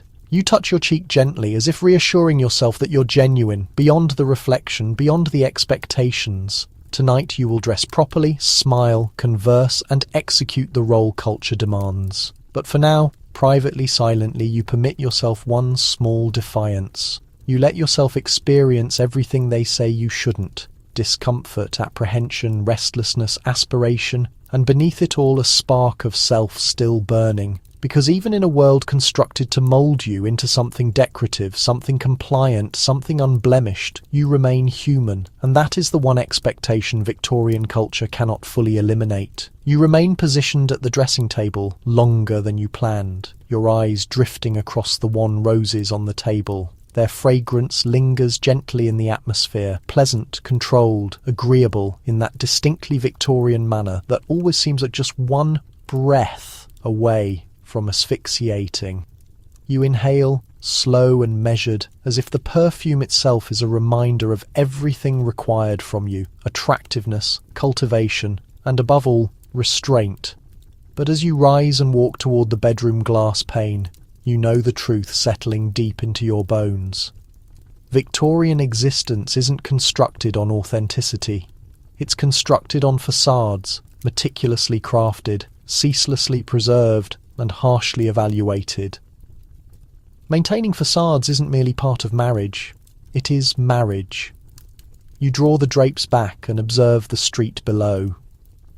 The day has descended into that gentle late afternoon tranquility where the sun strikes the rooftops at a warm angle and neighbours execute their daily rituals of being noticed.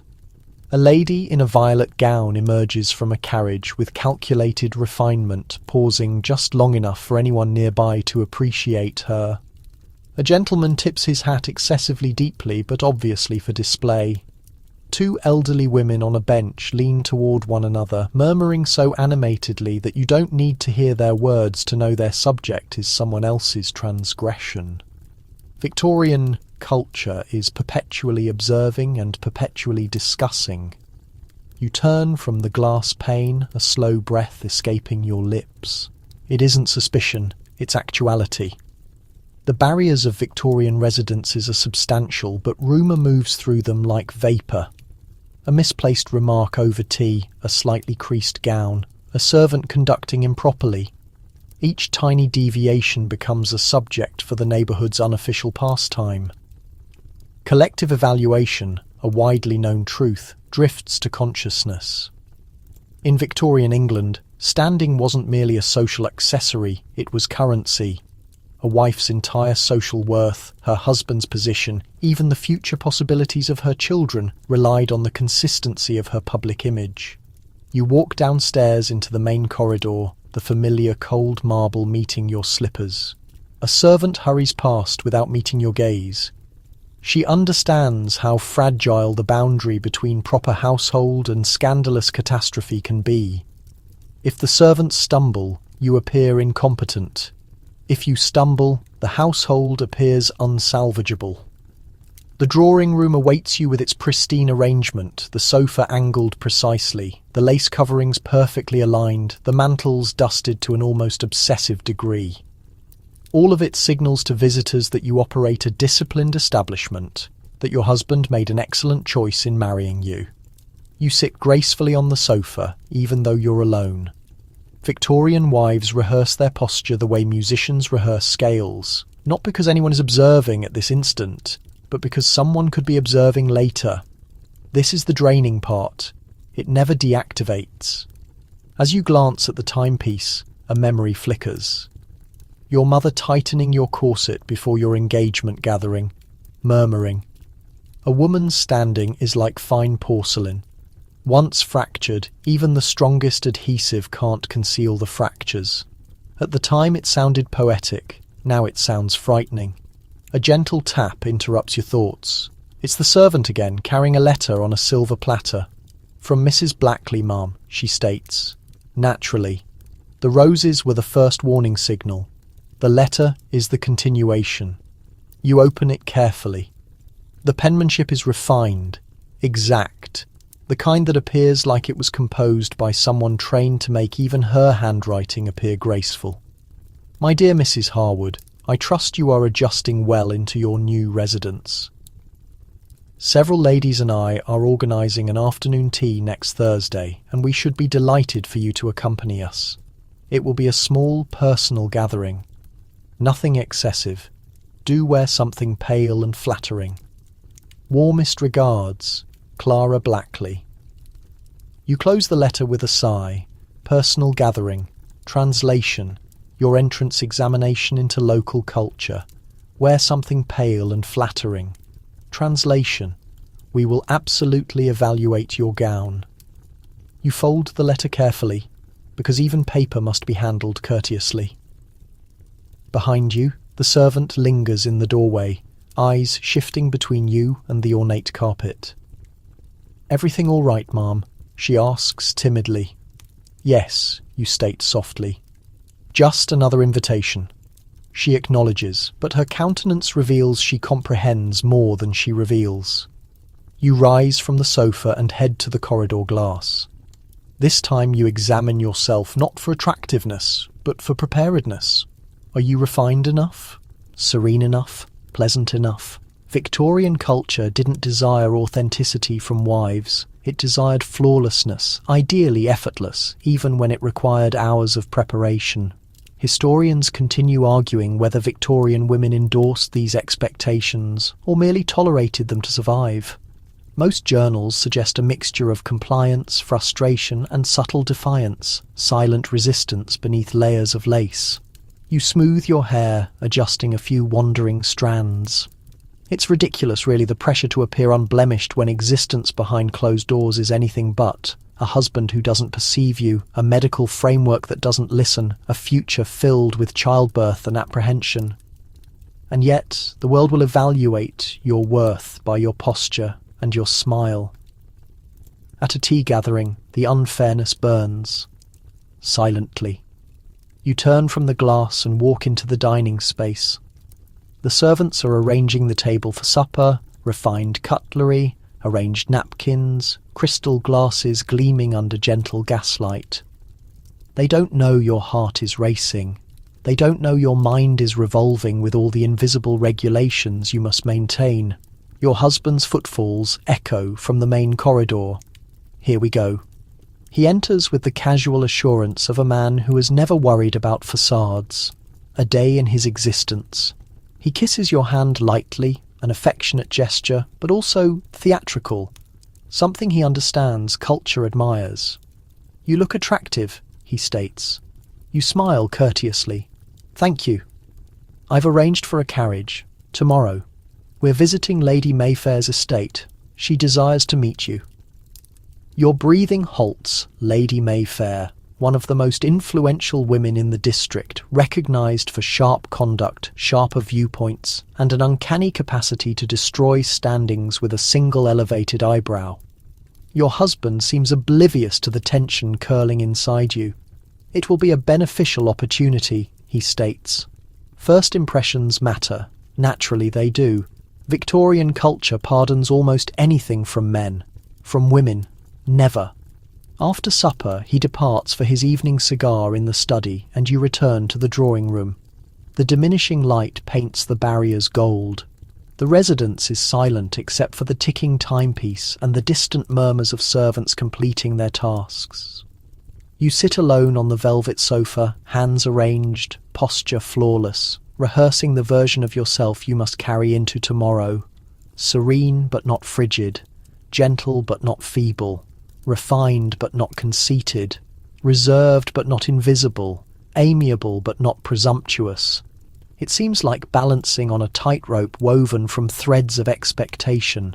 A tiny laugh escapes your throat, weary, breathless. Victorians called this elegance.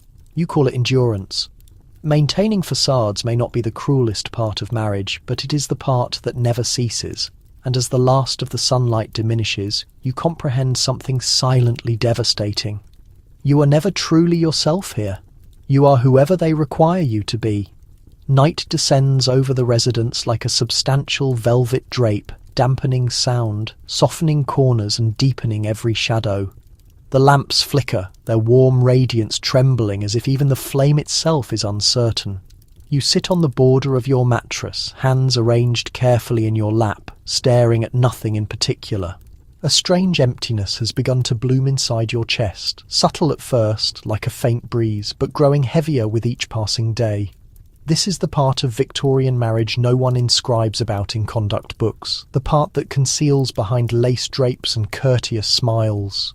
The slow unravelling of the mind, the emotional asphyxiation, the silent descent into what Victorians called hysteria. You press your fingers against your forehead, sensing the pressure accumulate. You're not sick. You're not irrational. You're not volatile. You're simply drowning in an existence constructed to smother you. You recline back gently, the mattress groaning beneath your weight. The ceiling above you is elaborate, spiralling patterns of plaster that Victorian architects believed brought refinement to a space. But as you stare at the pattern, it begins to twist in your vision, distorting into shapes that seem excessive, excessively elaborate, excessively overwhelming. It reflects the noise inside your head, constant expectation, with nowhere to escape. Your breaths come shallow and irregular. This is what no one cautioned you about, the isolation that sits not adjacent to you, but inside you. The way each day becomes a performance, the way silence becomes a companion so constant that you start conversing to it just for company. You roll onto your side, curling up slightly. Your corset has been removed for the night, but the phantom pressure persists around your ribs, your thoughts, your sanity. Victorian women were celebrated for their nervous fragility, as if weakness were a badge of distinction.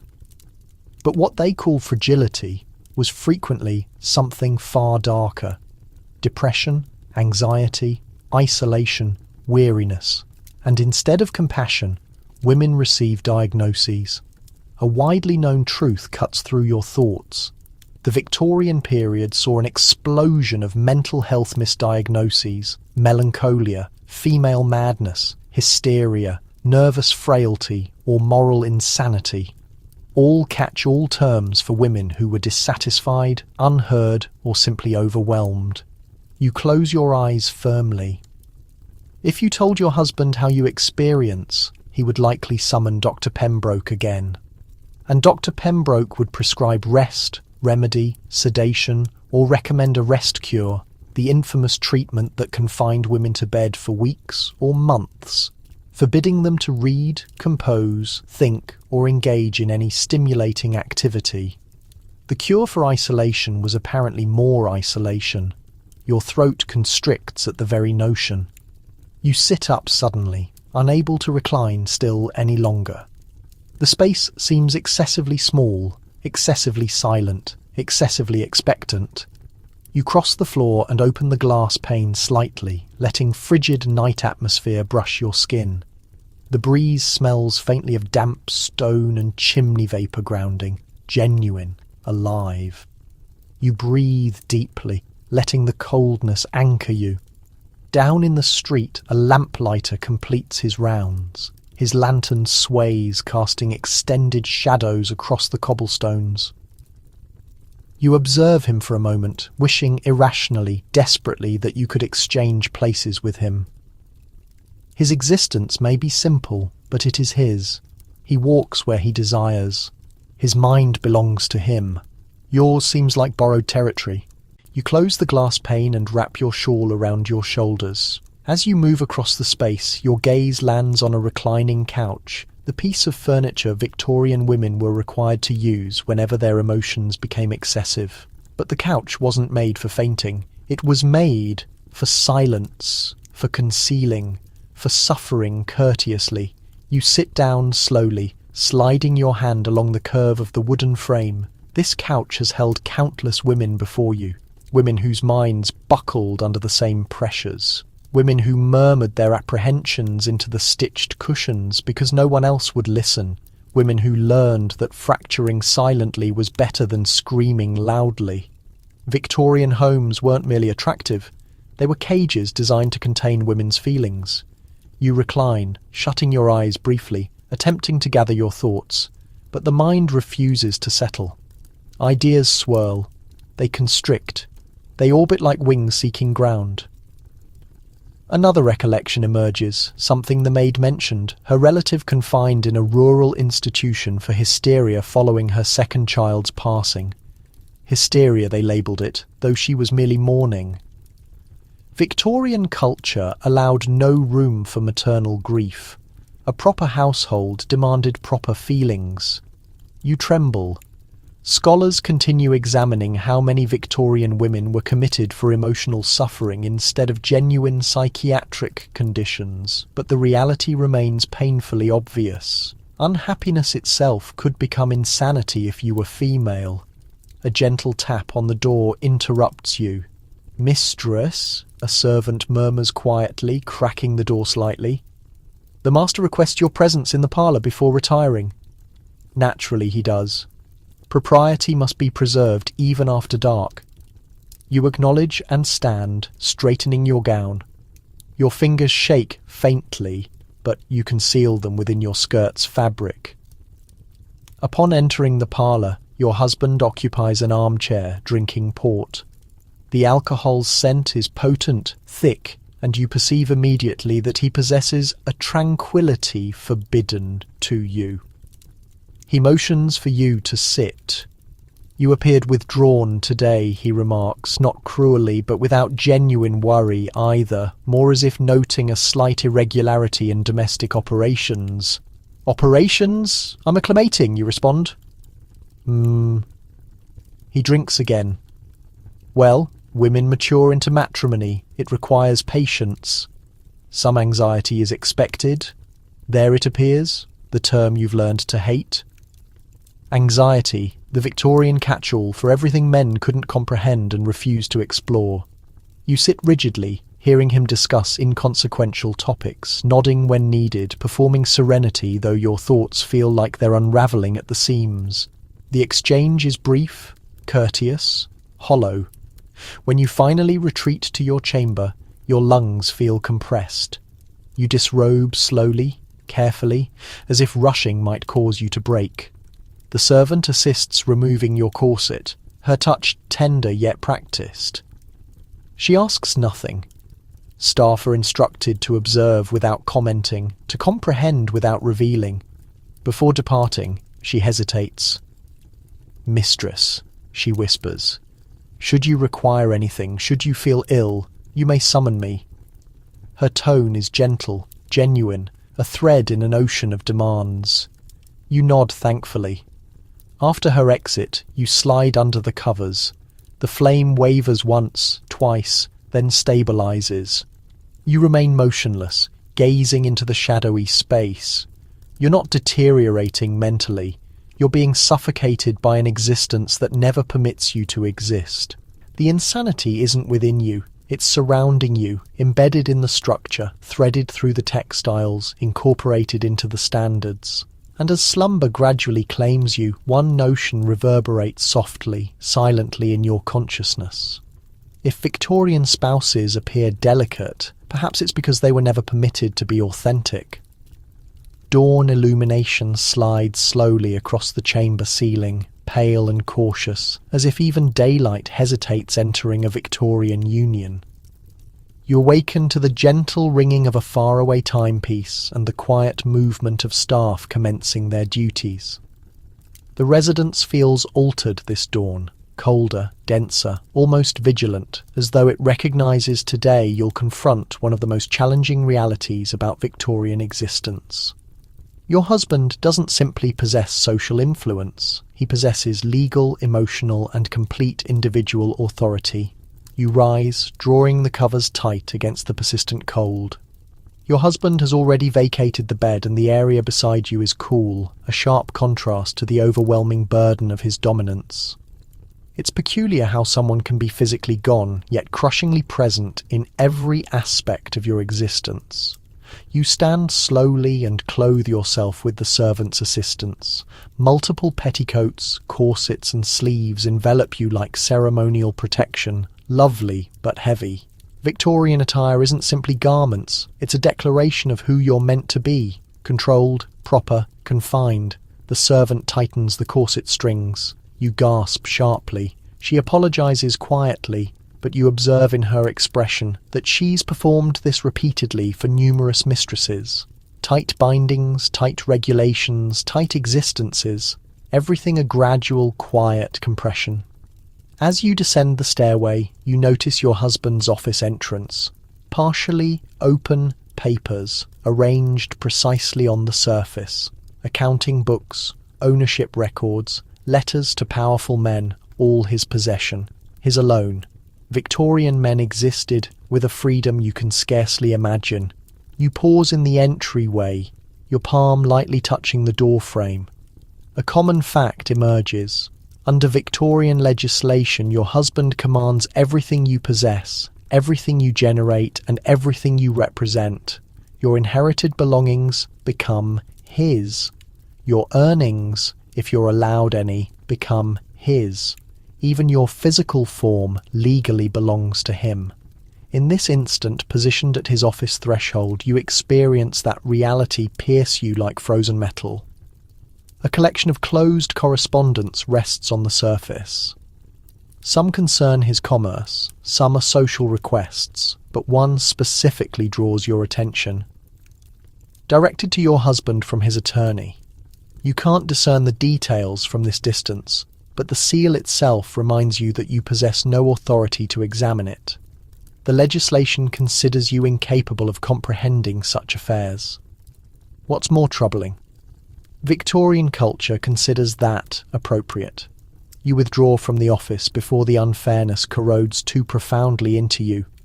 In the morning room, a servant delivers tea, bread, and produce. You sit quietly, attempting to consume, but something feels incorrect, as though the atmosphere has thickened.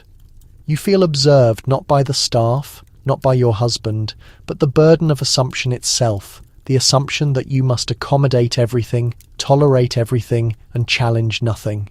The entrance opens and your husband arrives, perfectly attired, carrying traces of fragrance and the cold morning atmosphere. He brushes your face lightly, a motion that seems more ritualistic than loving.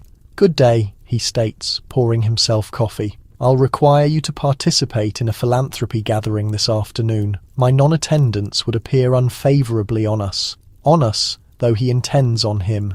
You acknowledge, though your abdomen tightens. Philanthropy gatherings are not assemblies of compassion. They are assemblies of judgment. A location where affluent women evaluate one another's value by their bearing, generosity, and capacity to quietly follow social conventions. "I also consulted with the attorney yesterday," he mentions casually. There are some ownership issues to address concerning your father's former property. Your heartbeat accelerates. My father's property, you echo quietly. Yes, he states, spreading his bread. It's under your designation, technically, but naturally all legal determinations belong to me now. Naturally. The phrases flow from his mouth effortlessly, easily, like stating a reality so indisputable that it resembles natural law. You swallow firmly, the bread suddenly parched in your throat. You wish to object, you wish to inquire, you wish to declare it was my residence before it became yours. But in Victorian matrimony, a spouse expressing dissatisfaction is irrational. A spouse questioning her husband is inappropriate. A spouse desiring authority is abnormal. He continues consuming without detecting the destruction in your expression. After the meal, he departs for the day, jacket fastened, headwear positioned, pace assured. He doesn't inquire how you'll occupy your hours. He doesn't require to. The implicit understanding is transparent. Your duty is to supervise the residence, sustain appearances, and exist elegantly. As the front entrance closes behind him, the quietness becomes overwhelming. You withdraw into the sitting area, positioning yourself on the resting sofa. You massage your palms together slowly, attempting to heat them. Victorian residences are frigid, but nowhere near as frigid as the understanding forming inside your being. Your husband doesn't require controlling you directly. The arrangement controls you for him. You close your vision and contemplate the numerous methods Victorian husbands implemented their authority. They could prohibit relationships, restrict travel, dictate wardrobe, command finances, select where the household resides, determine when or whether their spouses encountered family, and, in grimmer instances, employ physical violence with no legal repercussion. Scholars continue debating how prevalent the severest forms of domination were. But even in gentler unions, the disparity was total. You open your vision again as a sudden sound reverberates down the corridor. The housemaid unintentionally released a metal platter. You hear a harsh reproach from the head servant. The young woman apologizes desperately, her tone quavering. You identify the desperation immediately.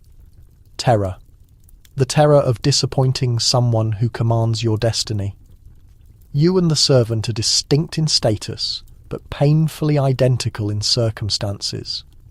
A Victorian man commands her wages. A Victorian man commands your existence. Both of you persist by satisfying him. The realization sends a chill through you. Subsequently, you relocate to your correspondence table in your chamber and retrieve paper. You commence a letter to your mother seeking solace. But midway through the opening phrase, you halt. You cannot transcribe the reality.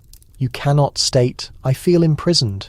You cannot state, I feel eliminated. You cannot state, I am frightened.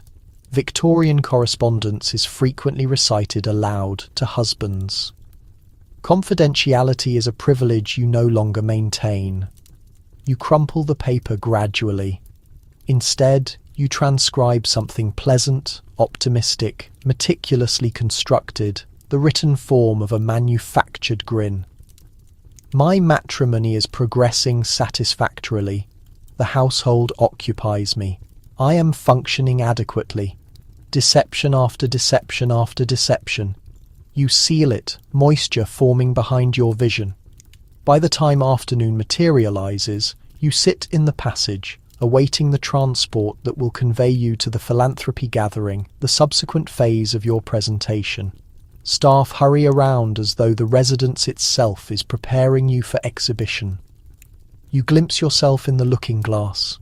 You appear lovely. You appear refined. You appear like a woman who fits here. But behind your vision, something is fragmenting. Quietly, meticulously, invisibly. Your husband doesn't perceive it. Culture won't recognize it. Victorian matrimony won't permit it. Yet the reality persists. Your existence doesn't belong to you. Not legally, not socially, not emotionally, not even psychologically. And beneath your composed expression, a reality murmurs, this is not collaboration. This is ownership. The transport vibrates along the stone pathway, each jolt transmitting a small tremor through your backbone. Beyond, the metropolis moves with a rehearsed cadence. Gentlemen advancing with walking sticks, youngsters weaving between lamp poles, merchants announcing products beneath the overcast atmosphere. But to you, everything seems dampened, as though a thin, dense barrier of crystal separates you from existence, as though you're observing existence occur rather than experiencing it. You adjust your hand coverings and sit more upright, conscious of the operator's periodic glances in the reflection. Even he is observing. Everyone is constantly observing.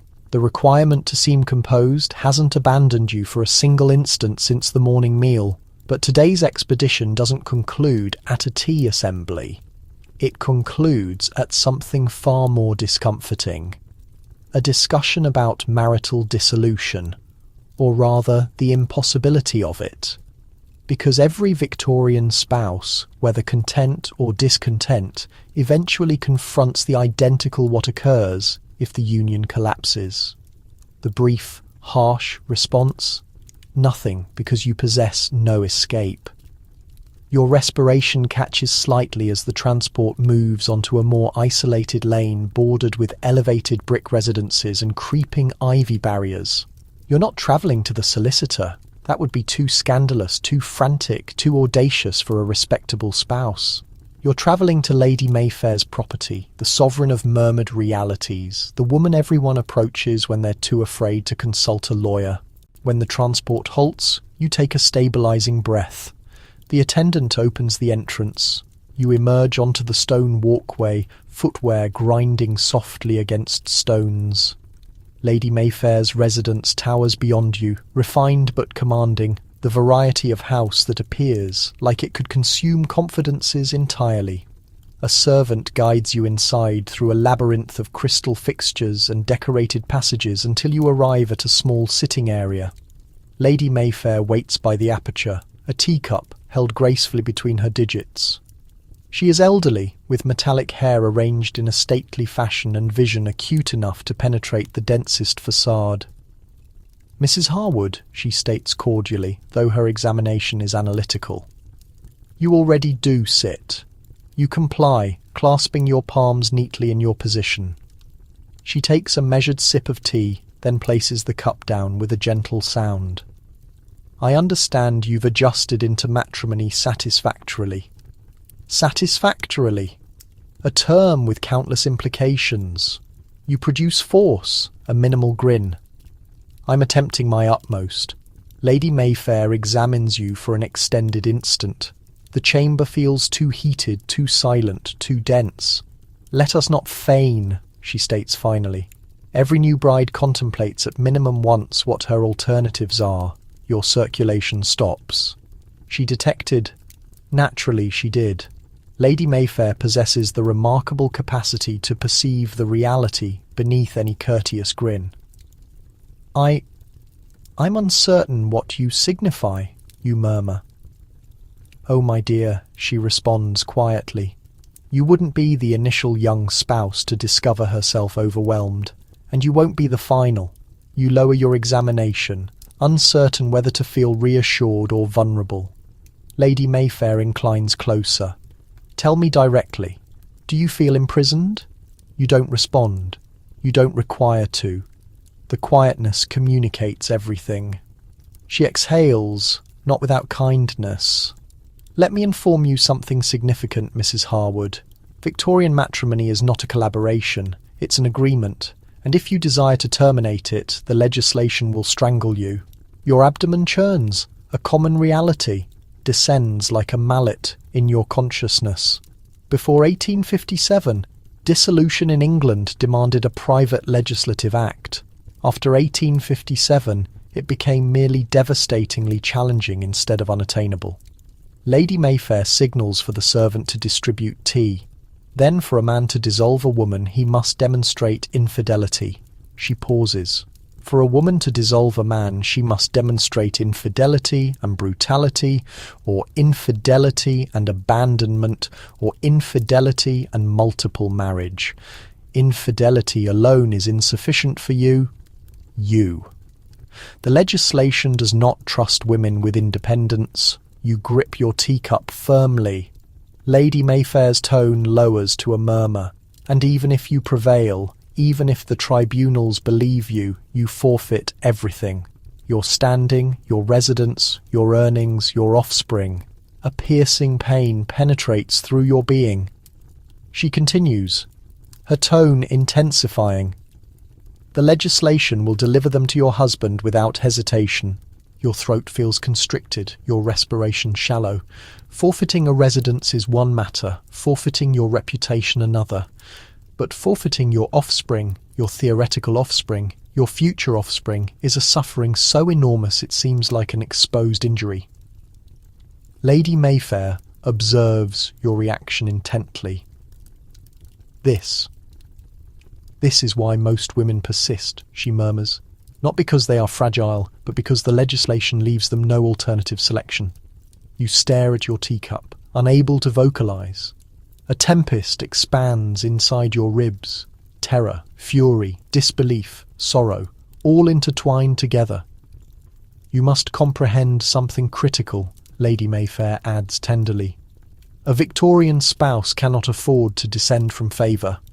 Culture punishes women far more severely than men. A peculiar historical detail emerges into your cognition.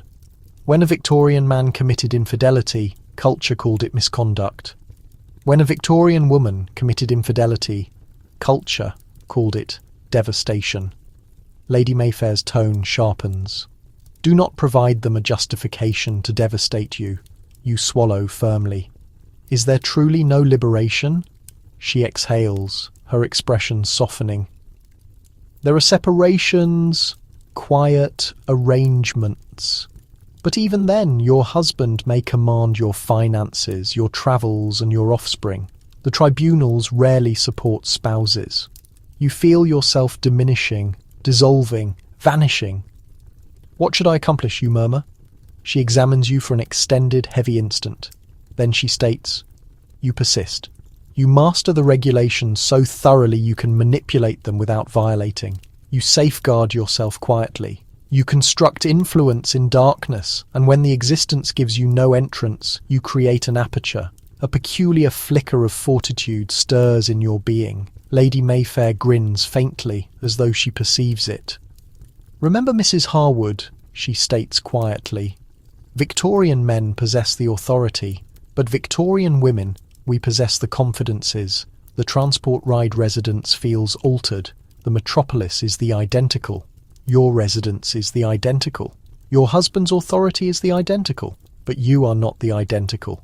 For the initial occasion you comprehend the genuine stakes of Victorian womanhood.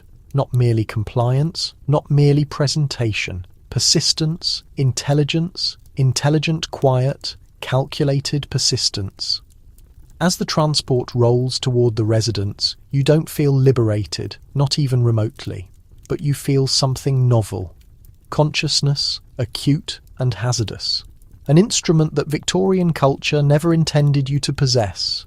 The transport wheels grind quietly against the stones as you return residence. Lady Mayfair's phrases reverberating in your consciousness like the low sound of a distant church chime. Victorian men possess the authority, but Victorian women, we possess the confidences. The statement lingers, adheres, settles into you with a peculiar electric precision. It's not optimism, precisely. Optimism is too tender, too delicate. What you experience now is sharper. Consciousness, awakening, a quiet preparation you never anticipated to possess. The attendant opens the entrance, extending his palm. You emerge down meticulously, your gown brushing the surface like a murmur. The residence looms ahead of you. Identical bricks, identical apertures, identical dense entrance. But you perceive it differently now. It is not simply a residence. It is a platform, a battleground, a prison. And yet, within every prison, there are areas of darkness where defiance can conceal. You walk inside with your chin elevated slightly. Higher, just a measure. Sufficient that nobody would designate it inappropriate, but sufficient that you can experience the distinction. A pair of servants curtsy as you pass. You acknowledge evenly, composedly, but their vision catches something in your expression that wasn't present before.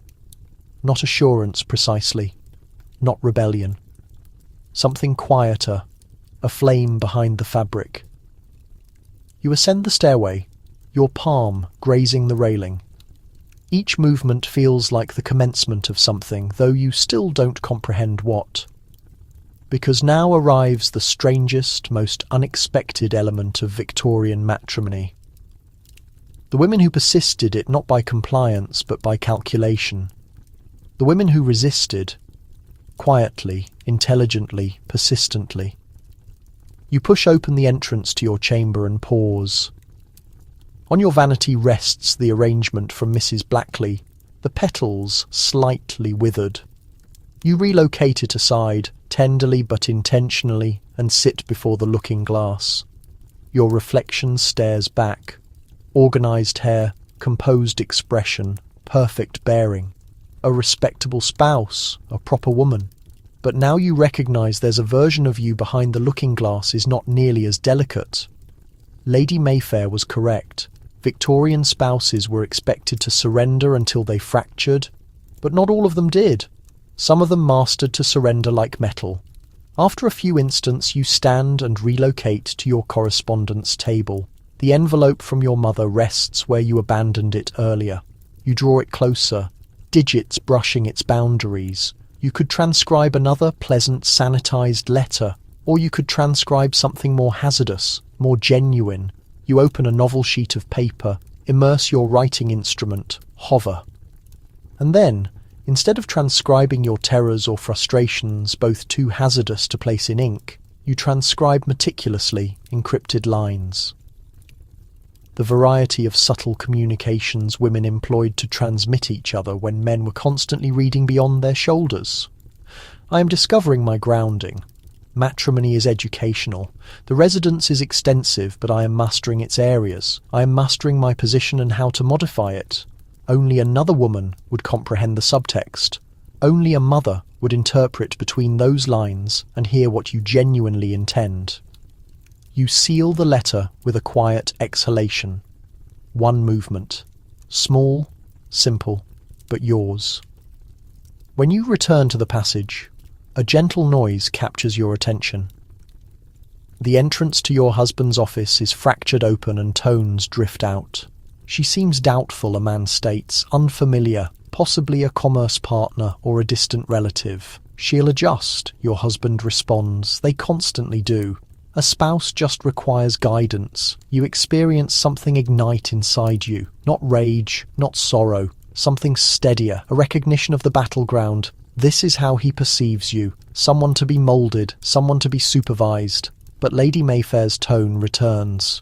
You persist by being undervalued. You withdraw quietly before they detect. Subsequently, in the afternoon, you walk through the garden. The autumn atmosphere is sharp and the foliage crunches quietly beneath your footwear. Here, finally, you experience a moment of isolation, independence. A small one, but genuine. You pause beneath an ivy-covered archway, drawing your wrap tighter around your shoulders.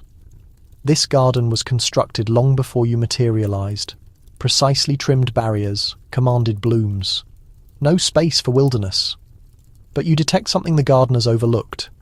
A cluster of violets expanding stubbornly through a fracture in the stonework. Small, delicate flowers forcing their method through solid surface. You kneel and contact one tenderly. Victorian spouses were instructed to be like roses, cultivated, trimmed, admired. But maybe persistence belonged to the violets, delicate appearing but fiercely persistent. You stand again, feeling oddly strengthened by the tiny flowers at your feet. That evening, as you prepare for supper, you select a gown your husband prefers, but you secure your hair in a fashion you prefer. a small defiance, invisible to everyone but you. When you arrive the dining chamber, he glances up. "You appear lovely," he states. You grin politely. Gratitude. He doesn't detect the distinction in your hair, or the distinction in your vision, or the expanding resolve in your being. But perhaps that is the objective. Supper is quiet, full of courteous conversation. He discusses commerce. You respond where anticipated, but you also pose one inquiry. Subtle, harmless, disguised as interest. And what will transpire with the property once the arrangements are completed? He appears slightly surprised. Why do you pose? You tilt your cranium tenderly. I simply prefer to comprehend the existence I inhabit. He acknowledges, reassured. To him it sounds like feminine interest, nothing threatening, nothing acute. But inside, something has shifted. You aren't accepting ignorance anymore. You're mastering, observing, collecting intelligence. Intelligence is an instrument Victorian women wielded quietly, invisible but powerful. Subsequently that night, you sit by the aperture with a small flame, reading a volume you weren't technically supposed to acquire from your husband's collection, a volume of Mary Wollstonecraft's essays that had been positioned behind rows of dull political treatises. You read slowly, absorbing every line about women's education, independence and agency. Cognitions you were constantly informed were inappropriate now seem like a concealed doorway inside your consciousness. As the timepiece strikes 9, you close the volume and rest your palm on it thoughtfully. You contemplate the women history neglected won spouses, mothers, widows, who persisted marriages far harsher than yours by employing wit, intelligence, alliances, correspondence, influence, manipulation of social regulations, subtle charm and quiet resistance. Women who discovered independence, not beyond the arrangement, but through its fractures. Women who created networks, relationships and encrypted conversations across tea surfaces. Women who supported each other in murmurs. Women who shaped their existence from the darkness. Victorian men possessed the public authority. Victorian women possessed the private authority, gentle, quiet, calculated, and frequently far more enduring. And slowly, element by element, you comprehend. You are not powerless. Not entirely. Not anymore. The darkness beyond deepens the residence, settling into its nighttime hush. You abandon the flame on your nightstand and slide into bed, your circulation calmer than it has been in days. Tomorrow the existence will demand your compliance again. It will measure your gown, your bearing, your tone, your grin. Your husband will anticipate quiet compliance. Culture will anticipate flawless presentation. But tonight, here alone, you permit yourself a quiet, radical reality. You will persist this era not by fitting into it, but by outsmarting it, and that is a defiance nobody can perceive approaching. Dawn materializes quietly, as if the existence itself is advancing cautiously into your chamber. Pale illumination spills across the floorboards, softening the boundaries of the furniture and heating the area just sufficient to remind you that another day has commenced. But today feels distinct. Not lighter, not freer, just clearer. Like the haze inside your consciousness has finally thinned sufficient for you to perceive the configuration of your destiny, even if the route is still full of darkness. You sit up slowly, drawing the blanket around your shoulders. The residence murmurs to existence downstairs, staff moving like mechanisms, the identical predictable cadence you've grown accustomed to for the initial occasion, though you hear with novel ears. Every footstep, every rustle of textile, every faint sound of silverware carries a significance. This residence is not merely a prison, it is an arrangement, and arrangements can be comprehended, navigated, influenced. You stand and relocate to the aperture, palms braced against the frigid crystal. Beyond, the pathway stretches quietly beneath a thin veil of haze. A baker's youngster runs past with a container of fresh loaves. A seamstress opens her barriers. A lamplighter extinguishes the final of the pathway flames. all experiencing existences with more independence than yours, yet none of them possess the peculiar concealed authority Victorian spouses cultivated in quietness. That is something you've only recently commenced to grasp.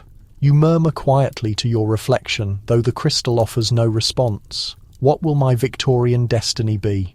The inquiry hangs in the atmosphere like unspoken prophecy. You clothe slowly, selecting a gown with gentle ivory folds, respectable, refined, but comfortable, sufficient to relocate in freely. Today, you permit yourself just one more defiance. Not sufficient for anyone to detect, but sufficient for your lungs to expand. In the looking glass, you capture your own vision and perceive something novel. Not fortitude precisely, but resolve. And resolve can be far more powerful. A servant arrives quietly to assist with your hair. As she functions, she glances at your reflection in the looking glass. You appear brighter today, mistress. You extend a small grin. Do I? Yes, she responds quietly, like someone who discovered something they'd forfeited. You don't respond, but the phrases settle in your being. Perhaps you did forfeit something, and perhaps you are commencing to reclaim it. Downstairs, the morning chamber is heated and bright, daylight capturing the framed paintings and transforming them golden. You sit with your tea, hearing the distant sound of china as staff prepare the dining chamber.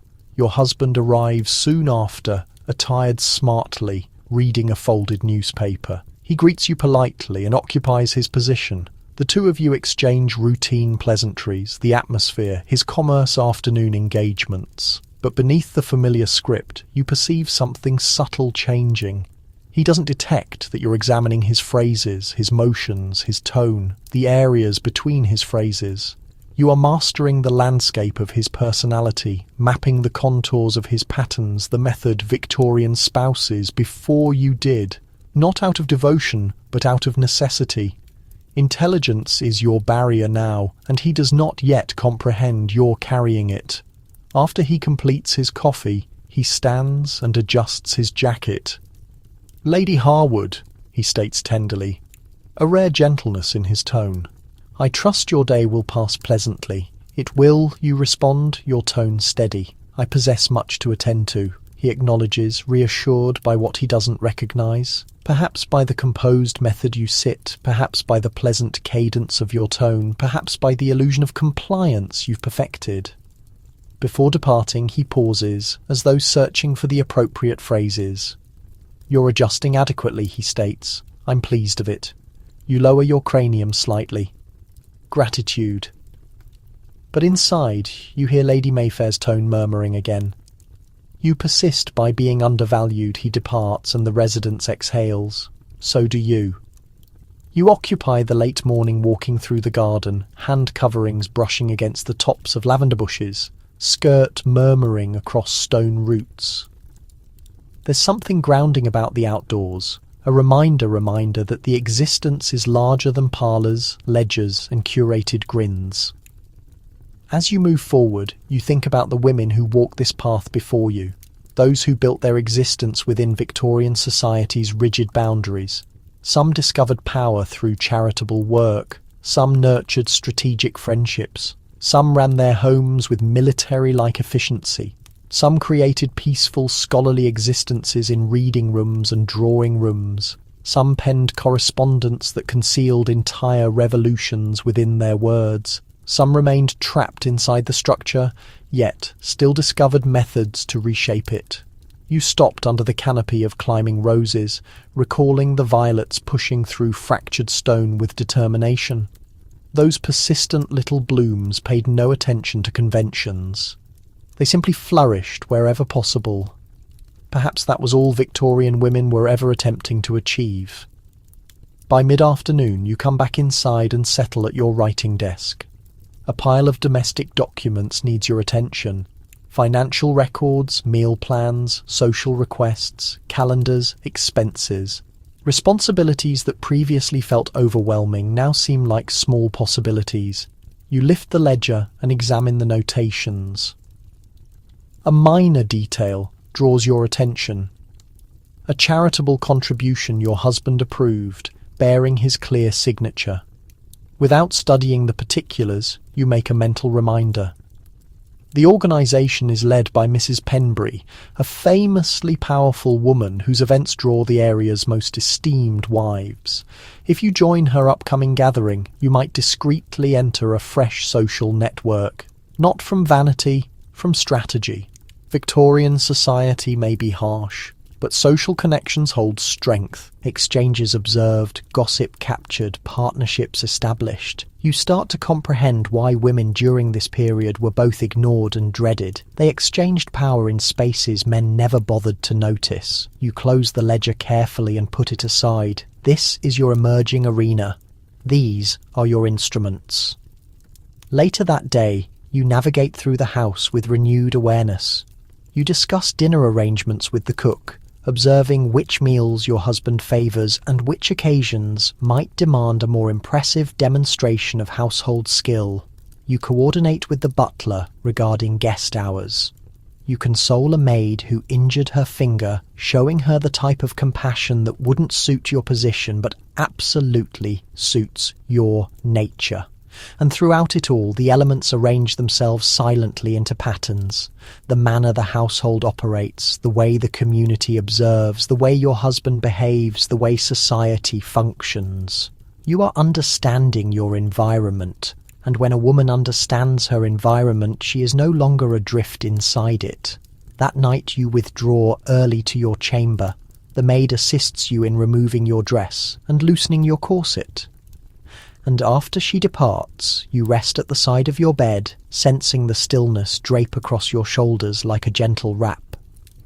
You retrieve your journal, one you conceal behind a shifting floorboard under your wardrobe, and record your reflections in precise, measured lines. I am starting to perceive the outline of my existence. It is not liberty, not currently, but it is not emptiness. I am discovering modest methods to survive inside all this pressure. I am discovering modest methods to preserve myself. I am discovering pockets of influence they cannot detect. You look at the words, pulse wavering but firm. Victorian matrimony may be unforgiving. It may be stifling. It may be a performance where your part was determined before you even existed. But somehow, in the silent gaps between obligation and demand, something different emerges. Something fragile, rebellious and profoundly human. Your Victorian destiny is not determined yet. It will not be simple. It may not be gentle, but it will be yours. Fragment by fragment, space by space, murmur by murmur, you close the journal, conceal it again and slide under the blankets. Tomorrow you will wake once more to encounter a world that requires flawlessness. But tonight you rest as the most threatening thing a Victorian wife can become, a woman who perceives truthfully,